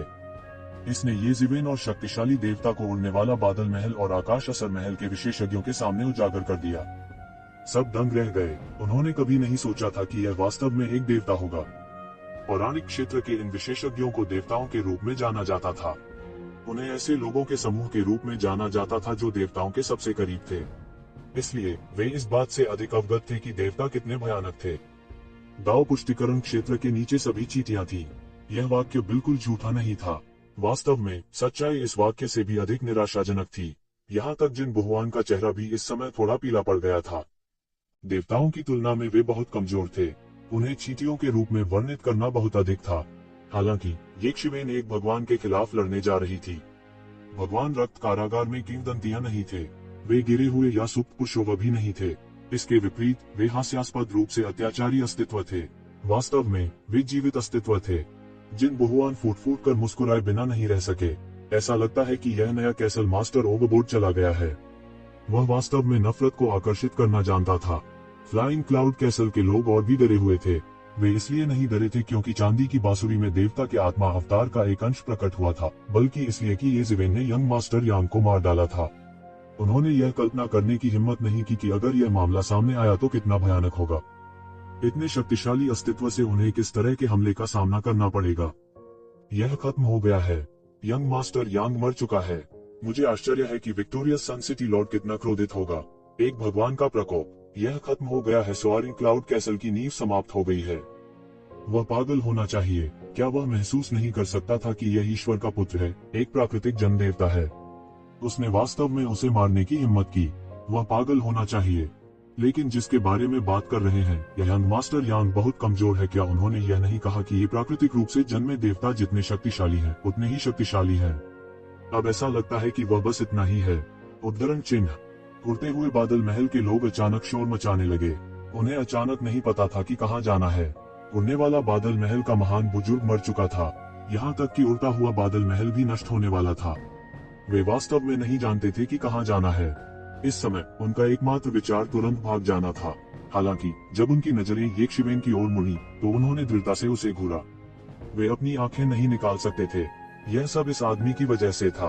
अगर वह नहीं होते तो उनकी इतनी दयनीय स्थिति नहीं होती। इस समय स्वाभाविक रूप से येक्षिवेन दोनों पक्षों के विचारों को नहीं जानती थी। उनका पूरा ध्यान इसी ईश्वर पर था। विक्टोरियस सन सिटी के सिटी लॉर्ड ने सीधे अपनी विशाल हथेली से दबाया, जिससे पूरा आकाश चकनाचूर हो गया। अजय दिव्य शक्ति हर जगह थी। यह बरीइंग हेवन पाम था। वही चाल, लेकिन यह एक यंग मास्टर यांग द्वारा प्रदर्शित अनगिनत गुना अधिक अत्याचारी थी। अच्छा, बस समय पर मुझे परीक्षण करने दो कि मेरी सीमा कहाँ है। येज़िवेन हैरान नहीं थी। इसके बजाय वह खुश था। विक्टोरियस सन सिटी लॉर्ड एक प्रसिद्ध भगवान थे। उनकी ताकत अथाह थी, और अब यह केवल विजयी सन सिटी लॉर्ड की शेष चेतना का एक अंश मात्र था। भले ही यह अवशेष चेतना का एक अंश मात्र था, इसकी तुलना मिथक के वास्तविक शिखर से की जा सकती थी। हालांकि विक्टोरियस सन सिटी लॉर्ड की शेष चेतना की ताकत यंग मास्टर यांग की तुलना में थोड़ी ही मजबूत थी, लेकिन यह ज्यादा नहीं थी। हालांकि वही मार्शल आर्ट चाल विक्टोरियस सन सिटी लॉर्ड के हाथों में दोगुनी शक्तिशाली थी। इस समय विक्टोरियस सन सिटी लॉर्ड की मार्शल आर्ट की समझ पूरी तरह से परिलक्षित हुई। आसपास की आध्यात्मिक ऊर्जा उसके द्वारा अवशोषित कर ली गई थी और आसपास के नियम उसके द्वारा नियंत्रित किए गए थे। इसने उन्हें मिथक के शिखर की शक्ति के साथ मिथक के शिखर से कहीं अधिक युद्ध शक्ति प्रदर्शित करने की अनुमति दी। यह येक्षिवेन के समान था, इसलिए येज़िवेन कुछ आक्रामक थी। अन्यथा यहाँ तक युवा मास्टर यांग जैसे मिथक का शिखर भी उसके लिए बिल्कुल भी मेल नहीं खाएगा। यह अज्ञात था कि कितनी जगह बिखर गई थी। एक राजसी ताकत ने सीधे येक्षिवेन को दबा दिया। इस समय येक्षिवेन ने अपने हाथों को एक साथ रखा और एक मुहर लगा दी। यह सीधे पलटती हुई स्वर्ग की मुहर में परिवर्तित हो गया और दफन स्वर्ग हाथ की ओर फट गया। बूम! सारा आसमान एकाएक चकनाचूर हो गया। विशाल ताड़ और येज़िवेन की उल्टी स्वर्ग की मुहर के बीच टक्कर से उत्पन्न शक्ति ने सीधे आकाश को ढहा दिया, जिससे भीतर की अराजकता का पता चला। अत्याचारी शक्ति ने मिथक के विशेषज्ञों के चेहरों को अचानक पीला कर दिया। विक्टोरियस सन सिटी लॉर्ड ने अपने हाथ के एक फ्लिप के साथ मिथक के शिखर से कहीं अधिक शक्ति प्रदर्शित करने के लिए मार्शल आर्ट में अपनी गहन उपलब्धियों पर भरोसा किया। दूसरी ओर येज़िवेन विरोध करने के लिए विशुद्ध रूप से अपनी ताकत पर निर्भर थी। 5 एम्परर्स बैटल आर्मर पहनने और 3 मार्शल आर्ट अवतारों को एकीकृत करने के बाद उनकी समग्र शक्ति ने एक सीधी रेखा में उठने की प्रवृत्ति दिखाई। इंसान, तुम नहीं समझोगे। अगर तुम अपने दाव को साबित नहीं करते हो तो अंत में तुम सिर्फ एक चींटी हो। भले ही आप 3 मार्शल आर्ट अवतारों को एकीकृत करते हैं, आप संभवतः मेरे लिए एक मैच नहीं हो सकते। यद्यपि विक्टोरियस सन सिटी लॉर्ड केवल एक अवशेष चेतना थे और उनकी ताकत मुख्य शरीर के तुलनीय होने से बहुत दूर थी, उनकी दृष्टि खराब नहीं थी। वो एक नजर में ये शिवेन की ताकत के असली स्रोत को लगभग देख सकता था। 3 मार्शल आर्ट अवतार, आप मजाक कर रहे होंगे, चाहे वह फ्लाइंग क्लाउड कैसल या स्काई बियरिंग कैसल के विशेषज्ञ हों। जब उन्होंने विक्टोरियस सन सिटी लॉर्ड को यह कहते हुए सुना तो उन सभी को लगा कि वह उनसे मजाक कर रहा है। वे सभी स्वर्ग के पक्षधर थे और कई ऐसे थे जिन्होंने एक मार्शल आर्ट अवतार को एकीकृत किया। हालांकि बहुत कम ऐसे थे जो एक ही समय में 2 मार्शल आर्ट अवतारों को एकीकृत कर सके। जहां तक मार्शल आर्ट के 3 अवतारों की बात है, यह कोई ऐसी चीज नहीं थी जिसे एक देवता प्राप्त कर सकता था। हालांकि ये शिवेन ने किया था। हर कोई कुछ हद तक समझ गया था कि एक शिवेन इतनी आश्चर्यजनक युद्ध शक्ति के साथ क्यों फूट पड़ी।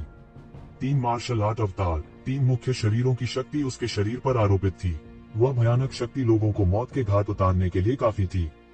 यह पूरी तरह से अतुलनीय था। विशेष रूप से फ्लाइंग क्लाउड कैसल के विशेषज्ञ इस समय पूरी तरह से चौंक गए थे। हालांकि वे खुश थे कि वे फ्लाइंग क्लाउड कैसल के महान बुजुर्ग की तरह दुखद रूप से नहीं मरे, लेकिन जब उन्होंने सुना कि ये शिवेन ने एक ही समय में 3 मार्शल आर्ट अवतारों को एकीकृत किया था तो उन्हें अपने दिलों में ठंडक महसूस हुई। यह कैसा राक्षस था। इन कुलीन नायकों की साधना गति दुनिया में सर्वश्रेष्ठ में से एक होनी चाहिए, लेकिन ये शिवेन वास्तव में उन्हें पार करने में सक्षम थी। यह वास्तव में अकल्पनीय था। कोई आश्चर्य नहीं कि वह इतना शक्तिशाली है। अगर वह इस बार विजयी सन सिटी लॉर्ड के हाथों से बच सकता है तो मुझे डर है कि वह तुरंत दुनिया में प्रसिद्ध हो जाएगा। जिन बहुआ ने कहा कि वह विजयी सन सिटी लॉर्ड के हाथों से बच सकता है। स्वाभाविक रूप से यह नकली अवशेष चेतना नहीं हो सकती। इस समय उन्हें यह भी नहीं पता था कि उनका मूल प्रस्ताव सही था या गलत। यह कैसल लॉर्ड परेशानी पैदा करने में वास्तव में अच्छा था। यह तो बस शुरुआत थी और वह पहले ही परमेश्वर के एक पुत्र को मार चुका था। शायद समय आने पर देवता भी क्रोधित हो जाते। कहने की जरूरत नहीं है, याओशेंग किंग और अन्य स्वाभाविक रूप से उसके नश्वर दुश्मन थे।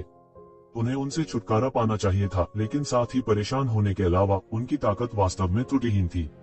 मिथकों में वह अजेय था और यहाँ तक कि मिथक का शिखर भी उसकी बराबरी का नहीं था।